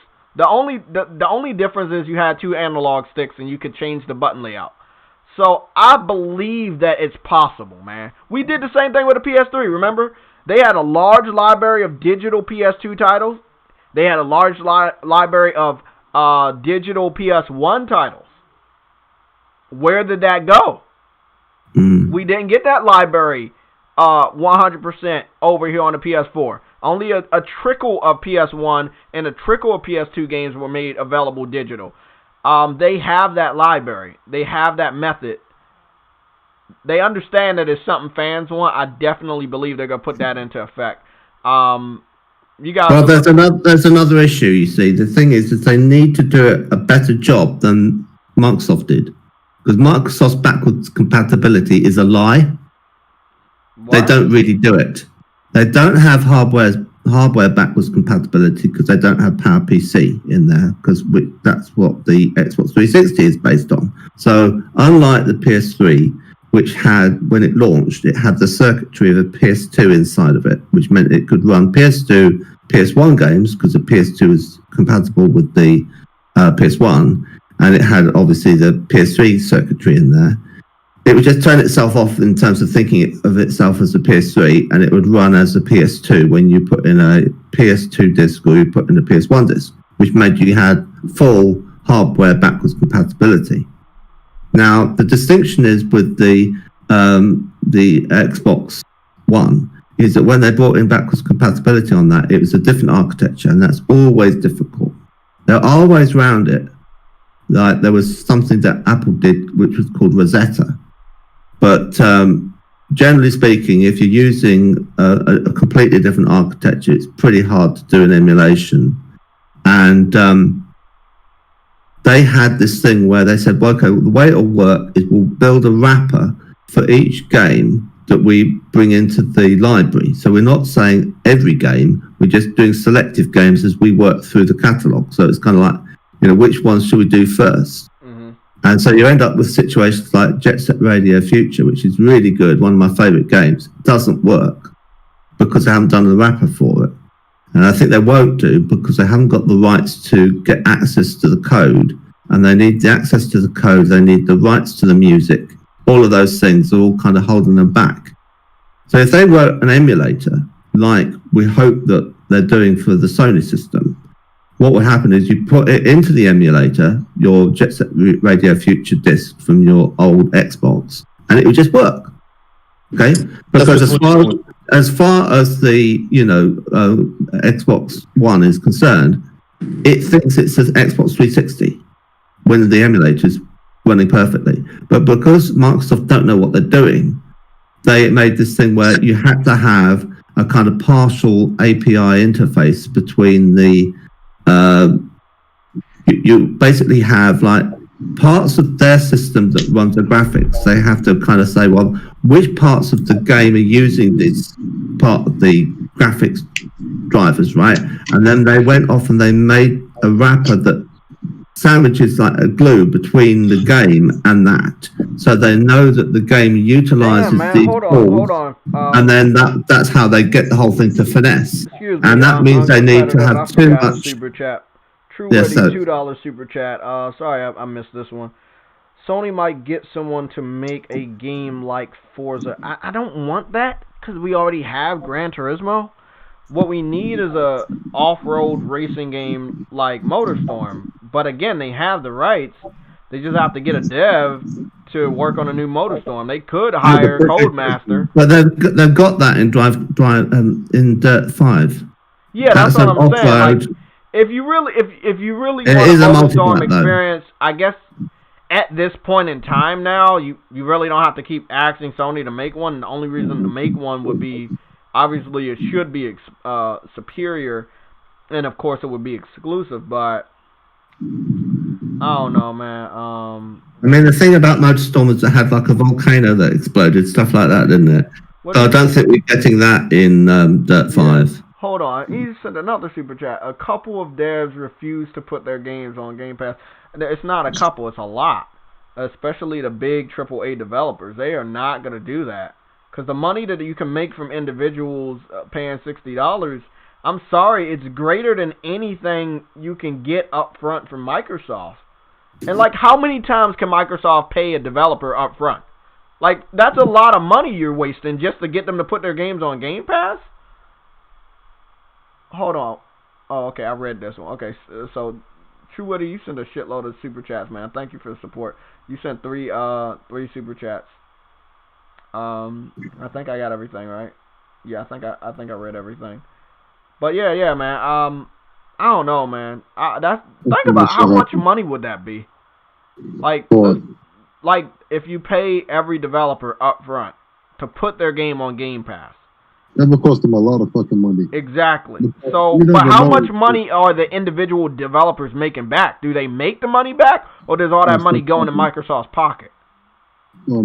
Technically, it would be the guy. I think that's the issue because most of the games now are service-based. So you don't know how much money you possibly can make. So if you put it on Game Pass, if Microsoft is getting a subscription and they're just paying you up front, like a certain amount, if that game grows, Microsoft is going to continue getting the money. So that's basically you getting fucked over. Like a game like GTA 5 would never go on the service. Notice games like EA Access, you see EA Access, their games, they control that so they get the money back. Notice them games are not going to Game Pass day one or PS Now because they don't know how much money they possibly can make. And if you just take money and the companies make more money than they paid you, Yeah, I don't know. I just don't know about Game Pass. Like I really don't. Like there are a lot of people and they joke about it, but it's true. You can either pay $1 or you can get like a free pass to play it from like a cereal box or some dumb shit like that. It's like but how do you make money off of this subscription if so many people are paying less to stay there? You know, like you won't. You won't. That's the thing. And that's what I'm saying. They bragged about the number of 10 million people, but they never talked about how much money they pulled in from it. because money wise, they remember for all you have to spend money to make money. So for all the money you make, it's just revenue, not profit. Their numbers are low, even for Sony. Sony made like so much of revenue, but they put so much back into the game, so it's not as much profit really. So they can say 10 million, but that just means 10 million people have signed up for Game Pass. Did they say concurrent or not? I'm not gonna undermine them and say they probably don't have concurrent because I believe they do. Because a lot of people are actually using Game Pass, but I noticed Yeah, and some people making lazy and they money. don't unsubscribe. Right, and a lot of people try to unsubscribe, and then Microsoft keep doing that, especially for that 3 month one. So I think that with Game Pass, it's a good value, of course. For people who just like Xbox first party games and can't afford to buy new games every second. But don't make it like a bragging point, like it's a better service and Sony needs it when the games sell already. They talk about don't you want to save money? But you were just saying that Sony don't come up with first party games every second. So from the time they release one first party to the next, you should already have $60 ready. Because the last time I checked, last year you had Days Gone, I believe dropped in April or May, and then months down you had Death Stranding. That's like 4 to 5 months period. So you can't tell me that you can't save no money enough to buy one game. They talk about I would have played games that I would have never played. That's your fucking problem then. You know the games exist. It's all indie games you basically have on Game Pass, even though you have some AAAs. Most of it's indies, even on PS Now. You telling me you would never play these games and you got to because of Game Pass? No, you got it because they marketed it. Because you don't play fucking games. You just play Xbox games. That's just it. So I don't have no problem with that. But I just think that with Game Pass, they need to chill out. You have to bragging about it. But I am proud that they reached 10 million though, because most people were saying, I mean, it's a good value, but I just don't think Microsoft should be bragging about it when we know their contracts made. Like, okay, so Grand Theft Auto 5 was on Game Pass, but as soon as Red Dead went over, it was confirmed that day, hey, Grand Theft is leaving. We can't have both of them on there.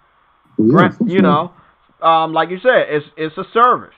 So they're not going to keep Grand Theft on there. They want people to still buy Grand Theft, so they took it off. Full value, yeah. There's been a lot of games that left Game Pass, and that's another thing people don't talk about. Again, it ends up like Netflix. It's like you're too lazy to unsubscribe. It was good while it lasted, but sometimes you just forget that you're subscribed to it, and you're like, man, nah, because maybe they'll have a good movie on Netflix or a good show. Like, let me just stay for a little bit longer. And that's how Game Pass is. Yeah. But I'm not going to undermine Xbox or Game Pass in general because there's people who like it legit. It does help them. Because remember, not everybody is well off really where they can buy every game. So I always think about other people, even though you be like, that's not my problem, you have to think really like about people who really don't have the opportunity like you to just go out and buy a game day one. Because people have more bills than you. You will never know where they live in certain parts. So everyone's condition is different. But yeah, I think they need to stop bragging about Game Pass and backwards compatibility because it just tells me they're just comfortable where they're at and they don't want to evolve like PlayStation did. They're not like testing themselves, challenging themselves. They're just looking to, we're going to be good if they're doing bad. Sony challenged themselves that we want to be good when Nintendo was good. And as you see, this generation, It was there. Yeah. So Switch does good, PlayStation does good. They challenge themselves, but Microsoft is doing bad. I want them to get to that point where they can just be good when PlayStation is not bad. Everybody can be good. Because right now, Sony is good and Microsoft is bad. And just months ago, people were saying the opposite. PS5 is dead, day one is weak.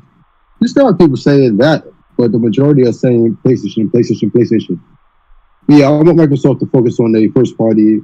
In regards to what Uncompetitive said about the emulation, that's completely percent facts because, like he said, you can't put the chip from the Vita or PSP into the PlayStation 5. That's impossible. You must emulate it. But I think with Cell, that PS3 emulator I got on PC, I think Sony have that already done for an emulator for PC. Mm-hmm. And I think that's what PS Now is being revamped with that Azure shit and all of that, streaming data as fast as you can. And also, I don't know if y'all remember, do you remember back in the days when we used to just put a disc in and it would just run? There was no updates. You didn't have to download to the system. Yeah. I believe Microsoft and Sony both have patents for that to where you would just put the disc in and it'll work.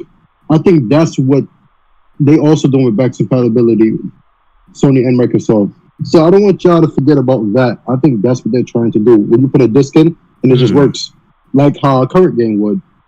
So, well, there's one way you could do that theoretically, right? Which is you go the Stadia route in a kind of way, like a hybrid. So you put in the disc, and it says you own this. We know this because physically,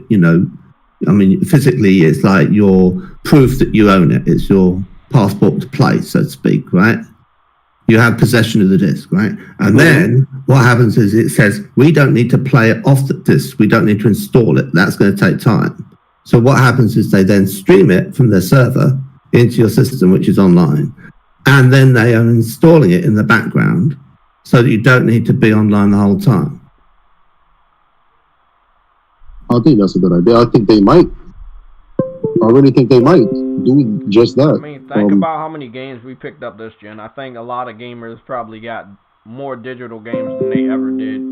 Right, and I think that's why the backspot is a bigger deal now because they could do it via PlayStation Now.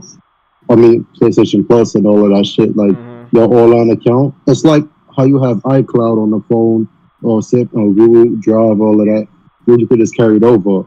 So I think they're doing some real good things with backwards compatibility when it comes to Microsoft. So I'm not going to give them shit for that. But like he said, you cannot put PowerPC, the architecture for 360 is not in the Xbox One or the Xbox One X, obviously. They emulated it. So I think Sony can emulate the Cell if they already have it, because I know they can run it on anything. So if PCs can run it now and they don't require that much brute force, it's like you need like at most like a 1060 or RX 580. Those are old cards, but your CPU needs to be fast enough, like 3.6 gigahertz, to like really run Cell, because Cell is capable of going faster than 3.2, even though it's clocked at that. So the performance is faster. So yeah, I think that pretty much we in for a treat next gen when it comes to backwards compatibility, new games. I don't want to hear that word about teraflops though. I don't want to hear that shit no more. Yeah, I noticed that they stopped themselves from saying it, and they just what they went with, which again is pretty stupid too. They went with the most powerful console. They're talking about that dumb shit again. Not really. I know it's not. I know the truth, but that's what they advertised today, like the most powerful console. The tweet, my perspective on the tweet, which I haven't shared, is that they're basically doing what I did, because I was basically flat out trolling when the Mark Sony thing came out, and I wasn't serious about it. I think people think I was being serious, because I said to Craig, Craig Harris, who has got another show, I said to him that both of them, if they overtake 8 teraflops, are going to be able to do 4K 60 uncompromised, no problem. Okay, so the fact that one of them is like less teraflops than the other is like not some kind of like, oh, what are we going to do? Teraflops, yeah. It's like it's irrelevant because they're both already good enough. Okay, we can now make it be about something else, and of course, the company that's come forward and said we're going to change the narrative and we're going to make it be not about resolution and frame rates anymore is Sony. And they're saying we're going to make it about loading in a more interesting, detailed world without loading screens. Right. And you're thinking, that's interesting. Show me what that actually means. And then Unreal come forward and they show you who their demo. And you're thinking, how the hell is this possible? Now, that's something that's going to be more in games mid-generation.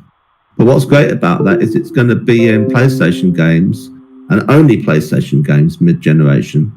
And it's going to be in them, and it's going to be from the big companies. It's not going to have to rely on Sony to fund them. So I think that what will happen, my prediction is that there'll be a shift towards PlayStation in terms of the developers and the publishers, right? The publishers are the ones that kind of say, right, this is where we're putting our money. And rather than looking at multi-plat games and saying we must have it run on Xbox, they might be inclined to say we don't care, okay? We're not thinking that the Xbox Series X is going to sell all that well. So if it's a choice between making a game that's optimized by its design, so it only works on PS5 and it doesn't work on PC and it doesn't work on Xbox Series X, well, that's fine by us. And that they'll do that because they'll sell enough PS5s that they will be able to have an install base for them to be able to jump in on that. And that's possible because this is all with games that are coming out like 2023. Now, if it was like a launch thing, it would be too high risk to have already developed a game that was like optimized for PS5. But because they can look at what the install bases are of the Xbox Series X versus the PC, versus the, God tier I want to PC interrupt you. versus the PS5, then they can see that it's worth the investment. Hold on, Uncompetitor. I want to read this Sure. passage. Led by Halo Infinite, our 15 game studios teams are hard at work at creating the biggest and best lineup of exclusives in Xbox history. That's a lot already. No, but when have you heard the biggest and best lineup of exclusives in Xbox history? I never heard that shit. No, we've heard that multiple times. No. Every time Phil got on stage at E3, he said, "This is our largest lineup this year in Xbox history." He would always say that shit. But did he say launch lineup this time? No, he didn't say launch lineup. All he said was best lineup of exclusives. Yeah, no launch. I wouldn't say that because the last time they said that shit in 2015, they had Rise of the Tomb Raider, Fallout 4, Halo 5 marketing, and all Sony did was put out that Star Wars bundle and fucked them completely the fuck up. So I wouldn't even brag about that because Sony's always going to beat them when it comes to that. I just found this whole thing. But he said exclusives though. Man. But Jay, he just said exclusives. Yeah, but then he also said just 2 days ago that the Xbox One X is now focused on just having exclusives for just the Xbox console itself, which is Xbox. Their brand is a name now. It's kind of like a service. He just said that 2 days ago that they're not focused on that. They just want to get as much quality games out, whether it be AA or AAA. But he said that 2 days ago. I just want to take screenshots of this whole thing because I think outside of just the standard Twitter post that we got today, clicking on that link and reading this article, you're going to see a lot of fuck-ups. And I don't know who wrote this article or whose words these are. I hope it's not Phil. Because Phil said some dumb shit too. But I hope it's not Phil, man. They really... It's weird that they snapped back at Sony before the PS5 event. You have to be afraid that you thought that they were going to announce today that the PS5 event is next week. We don't know when. I really feel so. They still got the remainder of the day until 6 p.m. when the news cycle ends, and then they have tomorrow. They got tomorrow. Yep. If they say tomorrow, then if they confirm tomorrow. Wait, what day is Monday? What date? The 1st. And then Tuesday is the 2nd, and the 3rd is Wednesday. They had this shit on a Wednesday before, remember? And back in April of last year, when they did the Wyatt interview, that shit was on a Wednesday. So I think that's pretty much possible because the last rumor was in February. and that was before the Horizon Zero Dawn rumor shit, and that was on a Wednesday as well. So I think that might be true June 3rd because that's like a week before E3 would start. Because E3 would have started on the 10th this month. So Here yeah, that could be. I want to read this passage. This passage is very important. It sounds exactly like what Mark Cerny was saying. We are also creating a whole new class of innovations, including the ability to double the frame rate of a select set of titles. Doesn't that sound what Mark Cerny said about the PS5, PS4 games that like select select PS4 games, 100 of them will be enhanced using the power of the PS5. So they go on to say, so a select set of titles from 30 frames to 60 frames, and they said or 60 frames to 120 frames. So only a select titles, not every title. The whole thing is you won't find this shit anywhere though. Like unless you read this shit, you won't find out these little details. This shit is important. This is important because what they put out today was complete bullshit. This has to be screenshotted. I'm screenshotting all this. What I would say that means. Yo, can you retweet that to me there, Jay? Yeah, I'm gonna do that, bro. Look, I like that they're doing something, but don't act like every game is enhanced. They put out a broad statement today. What I think this means is Forza Horizon 4 will be 4K 60 on Xbox Series X. What are you saying? Because the lighting. Just regular. As it came before, it would just double its frame rate because it's 30 on the Xbox One X. I'm gonna let you know before you continue to talk. That's almost the last paragraph. That's the last official paragraph of the whole article. And the last paragraph is basically just like, hey, we continue to give feedback on the community, resurrecting titles from the history, blah, blah, blah, bullshit. But you don't see, and it's the last sentence of the last paragraph, you don't get a real confirmation that they're only talking about a select set of titles until the very end. This is right here, this is very important. And they look at all the bullshit they were talking about. I'm scrolling up. Look at all this bullshit they were talking about before they told you the truth about how many games it would be. That's bullshit, They always bro. do this, though. They always do this. I know, they but always all let I'm you saying, read. if people come at me about, hey, all of this and all of that, okay, bro. Look, the only time we got fucking numbers in this shit, it says, with more than 100,000 hours of playtesting, and then over here, by the time we launch this holiday, the team will have spent over 200,000 hours ensuring that your game library is ready for you to jump in immediately.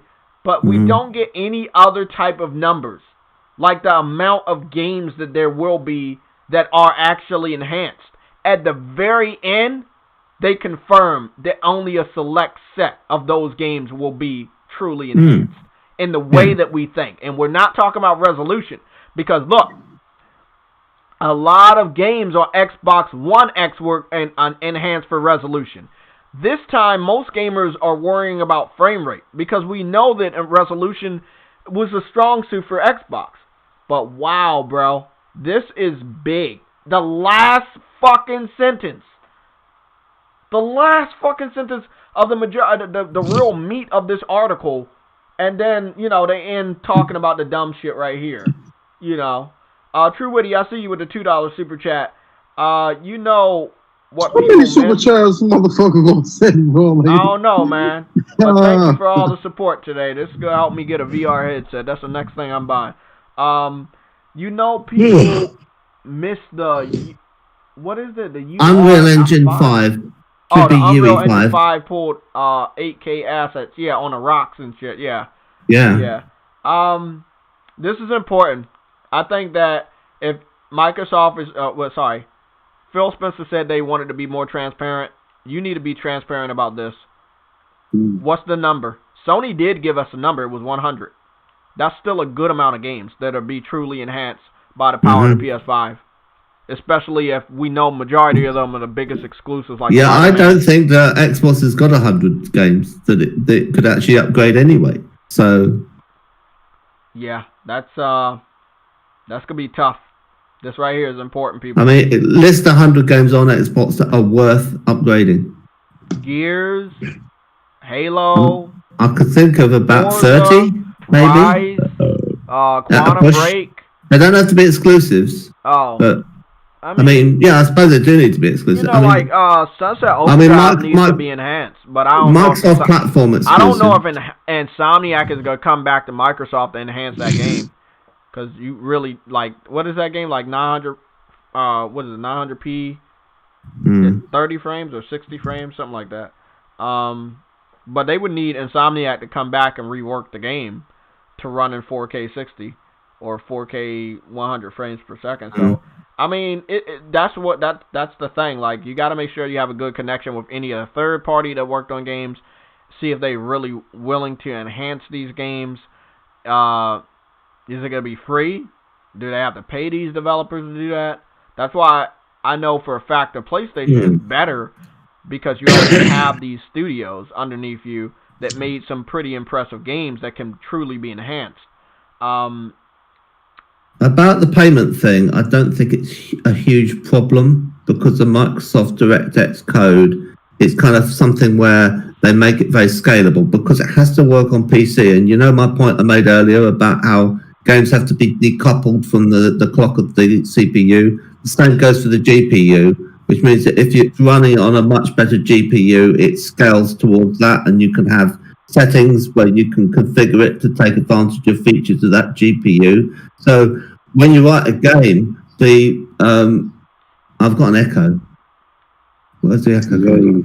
Yeah. But anyway, when you write games that are for the DirectX, you can write them on the PC, and then they can be put on the Xbox, any Xbox, and they'll be taking advantage of that Xbox, to the strengths of that Xbox. And that's where they're going with it all. So when you say, oh, it's got a faster processor now, well, now you can double the frame rate of whatever it was before. Now it's got a better graphics card, well, you can improve the graphics. It's going to scale it, and it's almost like you don't have to do anything. That's what I want to say. That is so fucking crazy. Like, it was a lot of deja vu in this article, like the best lineup in Xbox history. Like, yes, I know. Yeah. They always do it where they leave the bit that's of information that might be undercutting their statement right to the end, because they hope that people won't read the whole thing. I wasn't going to read the whole thing. That was my second time going. And I didn't read the whole thing because it looked like it was a lot. I was like, this is just... Well, it's boring, isn't it? Yeah, it is. That guy writing it, Jason, whatever his name, Roland, he's the guy with the long grey beard that looks like a weirdo.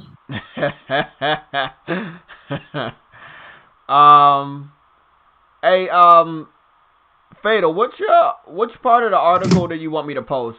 I mean, I'm gonna post all of them, but which part did you need? I know we don't want you to post shit. Yeah. No, just post just send me the link to the article that you're looking at. Yeah, the one that you just saw. All you gotta do is go to so Xbox. I can sit there, point, and laugh. No, just go to Xbox Twitter page. They have it. That's where you find it. Is it on the Xbox Wires page? Is that what it's on? No, Xbox. Just Xbox page. The official Xbox page posted this stupid ass article today. You got a lot of screenshots, bro. Oh wait, you talking about that boost mode shit? That's all I do, bro. I got screenshots for days. See, I mean, I've got to confess that was, I was trolling when the Mark Sony thing came out, and he was really important right here.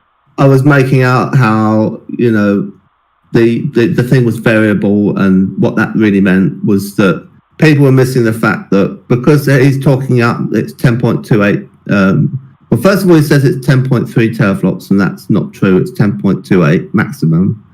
Then it's like, well, it only is that maximum if the CPU is actually running slower. So when they say in their tweet it's downclocked, that's why they mean that. It's downclocking the CPU so the GPU can run at max. And most developers that have coming to it, I think Ubisoft developers said, we will run the GPU at max and compromise on what the CPU does.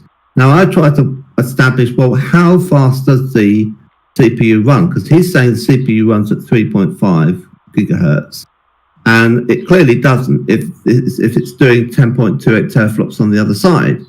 And he'd admitted this, right? But he never said what it did when it was doing the maximum on the other side. And I thought we'd get that number at some point in the presentation. It never came forward. So I thought he was trying to kind of make it, it's both 3.5 and 10.28 when it wasn't. And I thought that's a bit, iffy, really, in terms of presentation. And he said it at one point, he said it only compromised by about 2%. And I thought, okay, that's not too bad. So it's kind of like about 10, okay? That's what it would be 10 teraflops at the 3.5. No, hold on a minute. It was 3.4 or something like that. It didn't go down by much. It was when you're trying to run the I can't remember how I did all the sums before, but anyway, there's like they both compromise each other depending on which one you want at the maximum. But anyway, yeah, sure. Okay, if they drop by 2% in like the clock speeds, it will reduce the heat draw by 10%. That's what he said. So basically, 10%. if the heat would drop by 10%, but you only need 2% drop. So basically, the math would be 3.433333. Okay. If the GPU was to run at 10, but they can go lower than that. That's not a lot of a drop, is it? That's not a lot of a drop. It's not. But remember, if a game really if a game is heavier than that, and they need CPU, because most games are GPU now. GPU is taking on CPU tasks. So if they really need the GPU, it would go down to probably 3.2 the most. Okay. I don't think it would ever hit 3 because 1 is too damn fast. Stuff like the IO shit, everything is fast enough to render in, so the GPU won't need to take that much workload. Now I think the PS5 is gonna have VRS too, so a lot of shit won't be rendered in. So the GPU will have more headroom.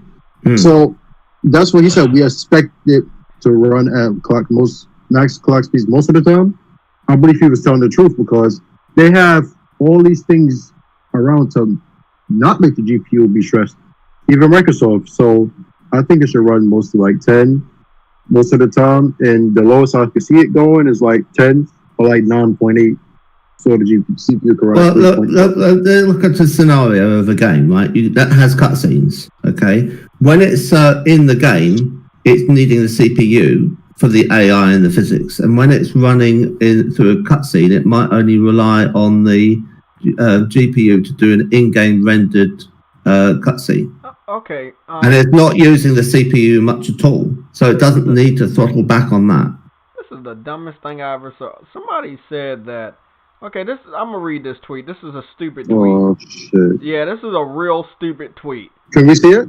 Yeah. Let me get the link and put it on screen. Cause y'all know I'm not on Twitter no more, bro. Oh yeah. I remember. Let me put that up. Yeah, I had to come off, man, because I felt like I was dealing with fucking children. It was adults that's older than me, children, bro.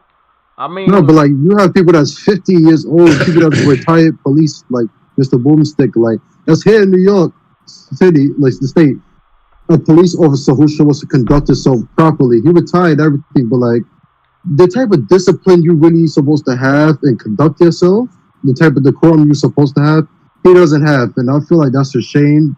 Really, to have somebody like that, that's a grown ass man, or older man at that, act less mature than I do. That shit is pathetic. And what was the figure? What was the figure again of the? If you told me it was 3.2 gigahertz worst case scenario for the CPU. What was it for the GPU worst case scenario if you had it 3.5? The worst case scenario would be 10, really. Yeah, I thought it was about 10. That's what I remember. It was I don't think it's going to drop 1 or something. It's not going to drop below 10 because he only said 2%. He said 10. No, he said 10% in heat reduction and the power draw. That's what he said, 10%. Yeah. When it comes to clock speed, he said only 2%. And he said it, repeated himself twice. Before he gave the number 10.2, he literally told you 2% at max will require you to be a 10% heat drawback. Then he revealed the teraflops and then said it again.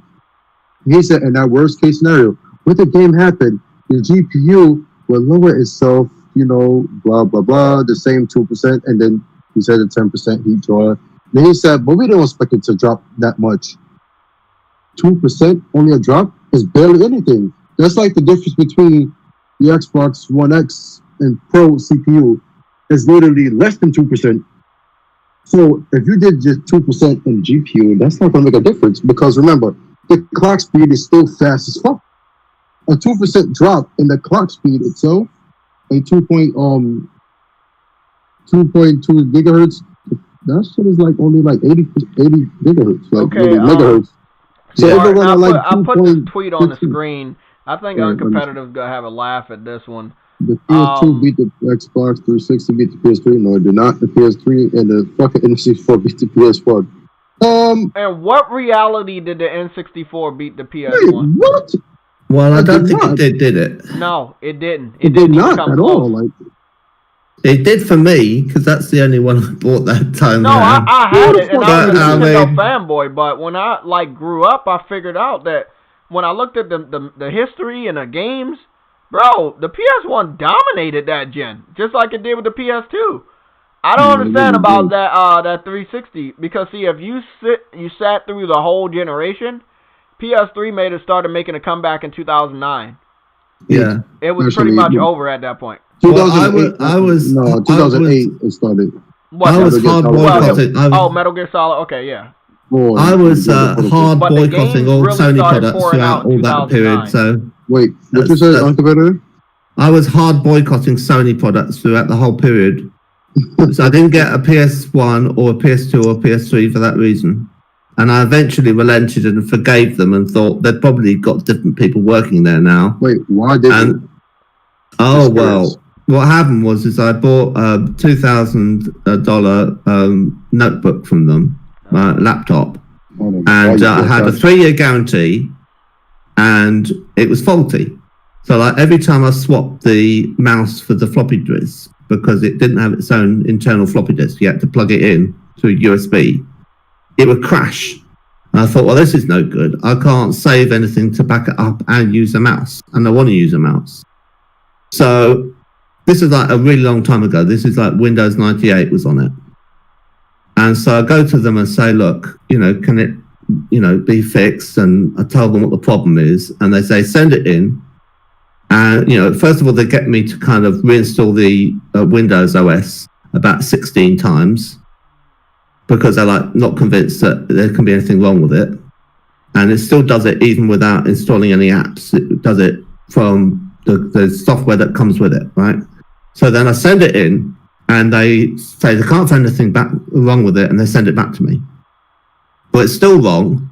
So I send it back to them and I say, look, I've got a note. I want you to give the note to the engineer. I found out what's the matter with it. I installed Linux on it at one point, and the Linux came up in the boot up that said it had a USB loopback fault. Okay, because it did a loopback test with the USB port and found there was something faulty with it. So I had diagnosed the fault, and I had proof of it. And they didn't pass a note on to the engineer. They didn't fix it, and then they wanted $100 to send it back to me, which they'd never said would be a charge in the first place. So I said, keep it. It's broken. I don't want it back. And I decided I wouldn't be getting any more Sony products ever again, okay, because I was really angry.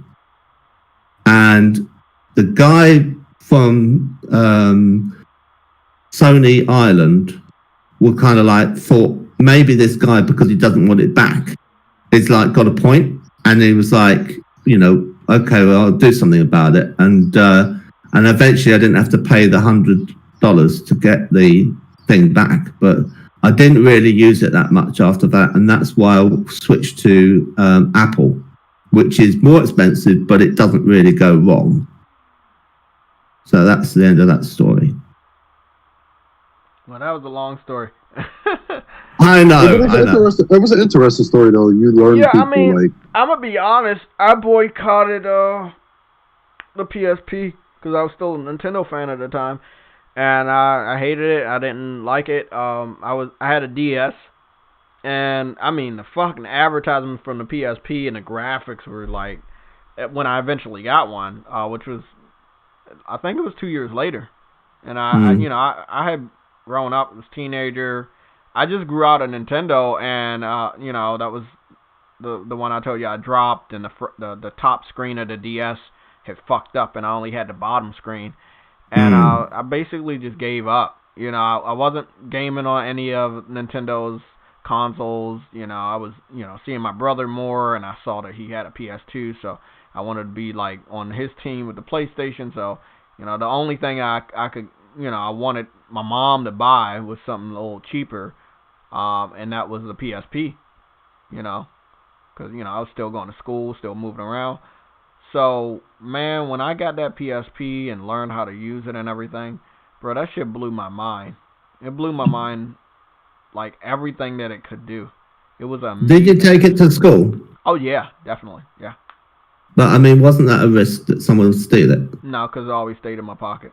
Yeah. Which one? Okay. Your PSP? Yeah, PSP. Hmm. Yeah. I took the Vita everywhere I went to. Like, never left the house without it. Like, it had my music on it, had my movies on it, had everything on it. Great systems, but yeah, guys, people get history wrong all the time. I don't know why. It's just fucking stupid. Like the N64, this is the one that really bothered me. The N64 in no way beat the PS1. Like, you have to be a dumbass if you fucking thought that. Well, they're talking about sales, but if they're talking about no. I mean, what their criteria for beating things? It could be another criteria. Yeah. Like what? In their opinion, the games on PS2 beat the Xbox. Okay, fair enough. Just be their preference, and if it might be Japanese role-playing games. That's definitely the case, right?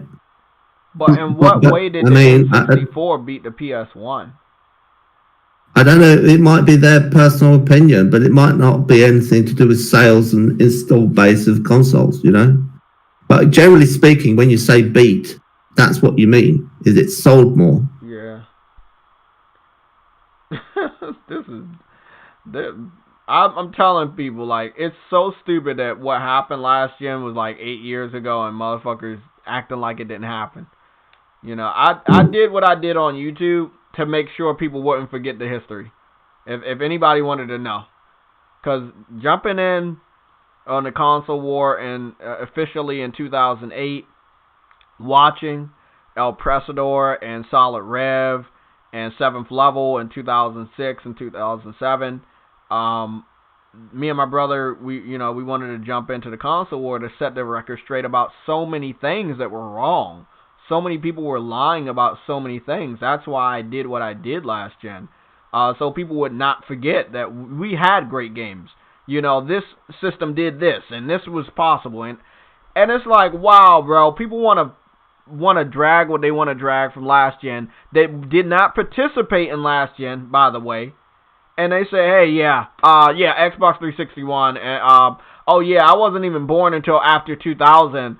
With a profile picture like this motherfucker's young as shit. Mm-hmm. His name is Gay Baby Jail. Look at that banner, bro. Get the fuck out of here. What? This dude was not born until after 2000. Is probably guaranteed. Wait. Click on that.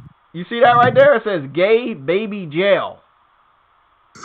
This is a little troll. This is one of them PC trolls. The ones I keep telling y'all about, those weirdos. This motherfucker is saying the N64 beat PS1. Bro, I know y'all see this shit, bro. Like, gay. Bro, all I'm gonna say, what history do you have? Did you live back then? No. There's no way he was born in the 80s and he was gaming in the 90s. No way. Wait, JayTech, relax. No way. Fuck out of here, bro. That's some weird shit, bro. Well, I still want to know the criteria, but like, with the N64, you talk about what exclusives was? Because even then, it ain't win. No. PS1 had more exclusives. It sold better. I don't know, man. It had a better controller, too, because it ended up having a DualShock later on. What is going on with society? Because, I mean, why is someone calling this thing Gay Baby Jail?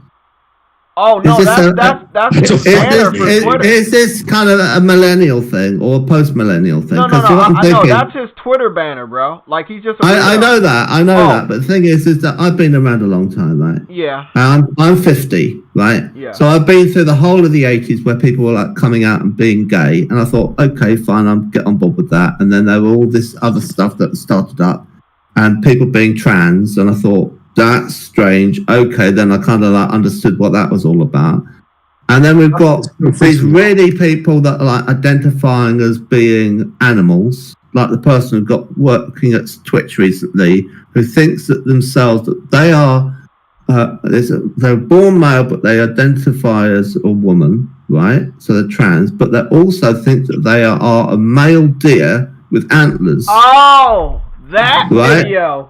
And I'm like, okay, this is like spaced out. You're not even a doe, you're a deer. You're a buck. But that doesn't make sense in my head because how I would have thought you'd identify as a doe, but obviously you like the antlers.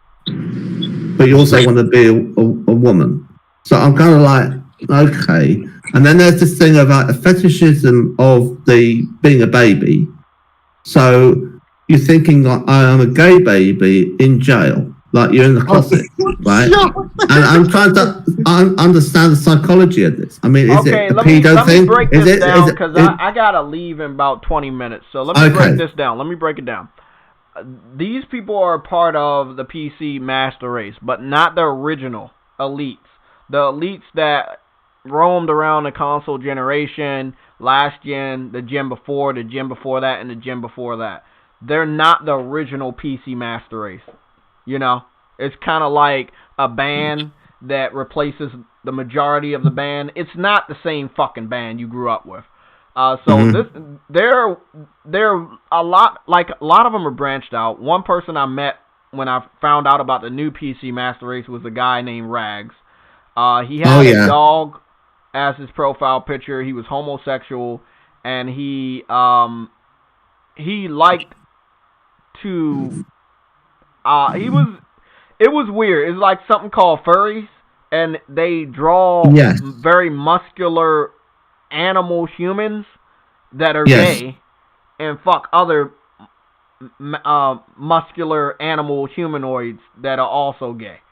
Yes. And because they were cartoonized, or like they were drawn like a cartoon, a lot of younger people on the internet like gravitated to his channel, and they shared his ideology about like exclusives should be on all platforms, and like they're anti-consumer.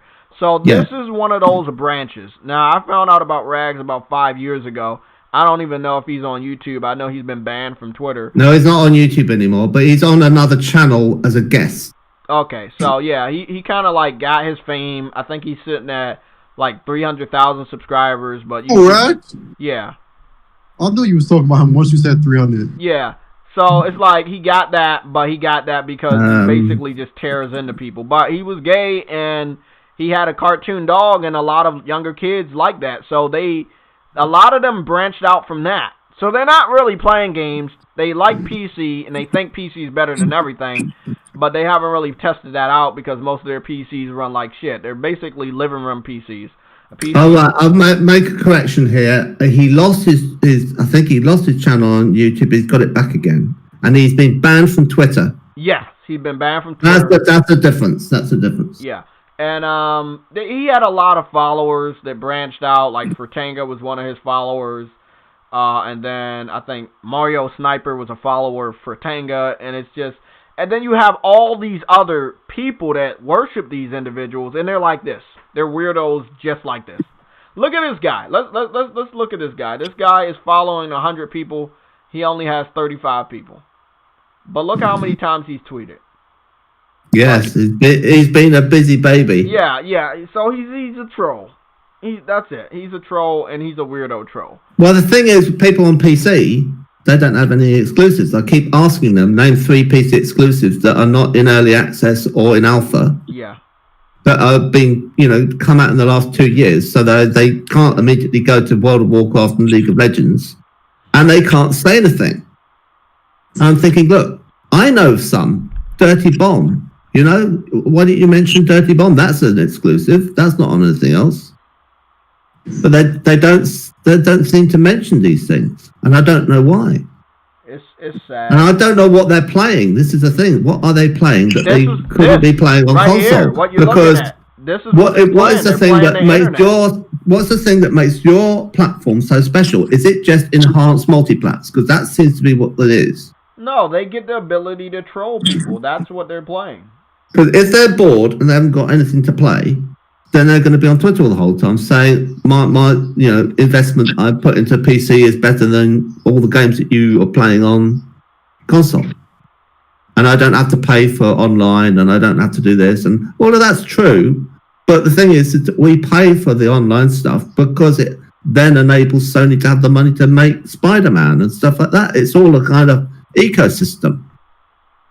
We participate in that ecosystem. Some ways we're doing worse, and some ways we're doing way better. And it equals out. Okay, so it's been confirmed that Iron Man VR has gone gold today. Oh, right, that's good. Yo, you late, bro. That's been confirmed like 3 hours. I saw Lincoln Clay playing that, and he looked quite good. Scroll down. I'm just now getting to a lot of the news. Like I'm trying to talk to the chat and cover this shit. Just a point of clarification on Rags. He isn't actually a furry. He has a fursona. Right? He pretends to be a furry in his videos and makes out he's a gay dog and everything. And he is a dog, and he's not a dog. I've seen what he looks like. Oh, we all know what he looks like. He's got a funny shaped chin that looks like he's got a butt in the middle of his face. Yeah, that's Rags. Yeah. And I mean, he's on this podcast called Every Frame a Pause, which is like shortened to the acronym EFAP. Fucking weirdo. And so he goes on there and he gets other people's videos and he kind of rips into them. And before they've even started making their argument in their video, he's like going into like how they look funny and they're fat and what's in the background of the shot of their room and picking apart what's that poster and what's this and what's that in the background and you're a slob, you haven't tied it up and all of this sort of stuff. And what's wrong with fat people? Well, exactly. I mean, and I'm not fat. I'm actually very skinny. And the other guy on the podcast, Mauler, who's like the main guy, he's fat. Oh my god, bro. So it's like kind of like, look, honestly, but I mean, most people don't realise he's fat. I mean, he's also quite tall, but there's photographs of him online, and you can kind of think, look, why are you mocking everyone for being fat? And they went after this woman recently, Jenny Nicholson, who's like a Disney employee who works at Disneyland, and they were like making out that she looked like an android. And all it was is that she was overexposed in the video that she'd made. Yeah, that's, if you wanted to know how Rags got all those subscribers, because he just went after people. And but the thing is about them, right, is that they start off when they do their response to a video essay, and it's kind of like you're thinking it's going to be a bona fide response, but what they do is they go off and they frame it in all this negativity and like say this person is going to be talking shit and they've got a stupid voice and then they look like a robot and stuff like that, and then they make it so the whole audience will start off making cartoons of them, memes, where by the middle of the broadcast they can start showing these while they're still doing the video. So they kind of have a little interlude to kind of say, look, and mock them some more. And it's a whole kind of like hive of cyberbullying. And there's been cases where they've had a guy on who was like a really, really small channel, and they mocked him, and it drove him insane. And the police ended up being called. The thing is, what they're doing is cyberbullying, and it's very toxic.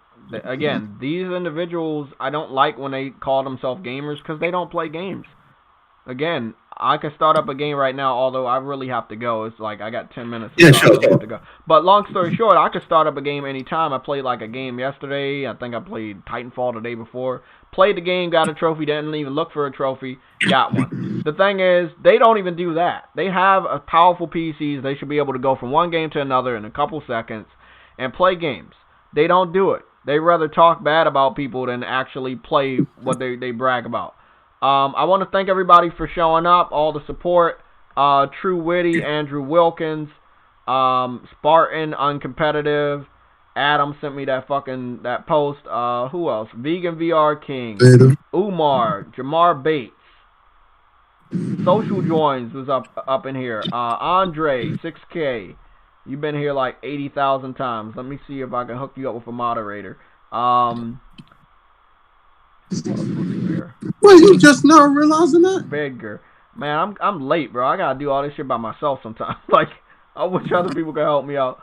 Man, who's this? Little Stevie told me to shut up, you dumb ass. Okay, cool. That's nice. Not a lot of trolls today. Not a lot of hate today. Ice Queen Gaming was in here. Yeah, we did early. Of course, Fatal Mephisto was here. Dribble Piss was here. Man, that shit's crazy, man. I gotta tear down that whole article, guys. I gotta tear it down. I'm taking screenshots using the phone, but yeah, that last part of the article is very important. It's only a select amount of games, and they didn't give a number, so that is that's something you should really think about. I mean, why give a number? A lot of games for Xbox One were already enhanced for the X to do 4K and 60, so it wouldn't be that many games moving over. I don't know. It all depends. Unless those same games that enhance for the Xbox One X end up being like either native 4K or 8K with 120 frames per second. Because if you can't enhance it past 4K 60, then what's the point of upgrading? You see what I'm saying? Like, it's so confusing when it comes to them, man. I mean, this is something that they want to do, but it's very confusing when you already have a console that's so powerful and enhance your games to 4K 60 anyway. You already have that console on the market. Now you're bringing up another console that you're saying is going to enhance the same games. So, it's weird. I'll see you guys later. Everybody have a good day. Be safe. Have fun. I see, stores and shops and everything are opening back up. So I just want everybody to be safe. We got to make it to The Last of Us, and then after that, we got to try to survive until... Fuck The Last of Us. We got to make it to... If you get symptoms, try and stay indoors for 14 days. Yeah. And then you don't get it and around. hopefully, we don't know when. News cycle ends at around 6 o'clock East Coast time. We'll see if PS5 is going to make an appearance. Obviously, Microsoft knows something, or they're afraid of all the rumors and the buzz of the PS5. But they would have never made that fucking statement if they weren't bothered. They were bothered. Like, everybody was talking about PlayStation all fucking week. If I was Microsoft, I'd be bothered too. I'm not gonna lie. I think they're nervous. Oh, you better be. Look at what they dropped this week. They dropped amazing games for PlayStation Plus. They dropped the deep dive for Last of Us. Bro, if I was them... right now... They on the roll right now. Yeah, man. All they gotta do is talk about the PS5. That's it. Fuck, because Microsoft already said their next big event is July. For first party, I think Sony might show first party and third party. Like, I think they might mix it with something. But I think that the rumors also of Bloodborne going to PC was started to draw you off it, because I think there's gonna be a Bloodborne sequel announced. Or, I mean, that will be one of the games shown off that'll be greatly enhanced. Because remember, it never got a pro update. But a lot of people want that game to be 60 frames. And I think that'll be a game that will be enhanced. Well, anyway, let's get out of here. Okay, man. Everybody have a good day. I'll see you later.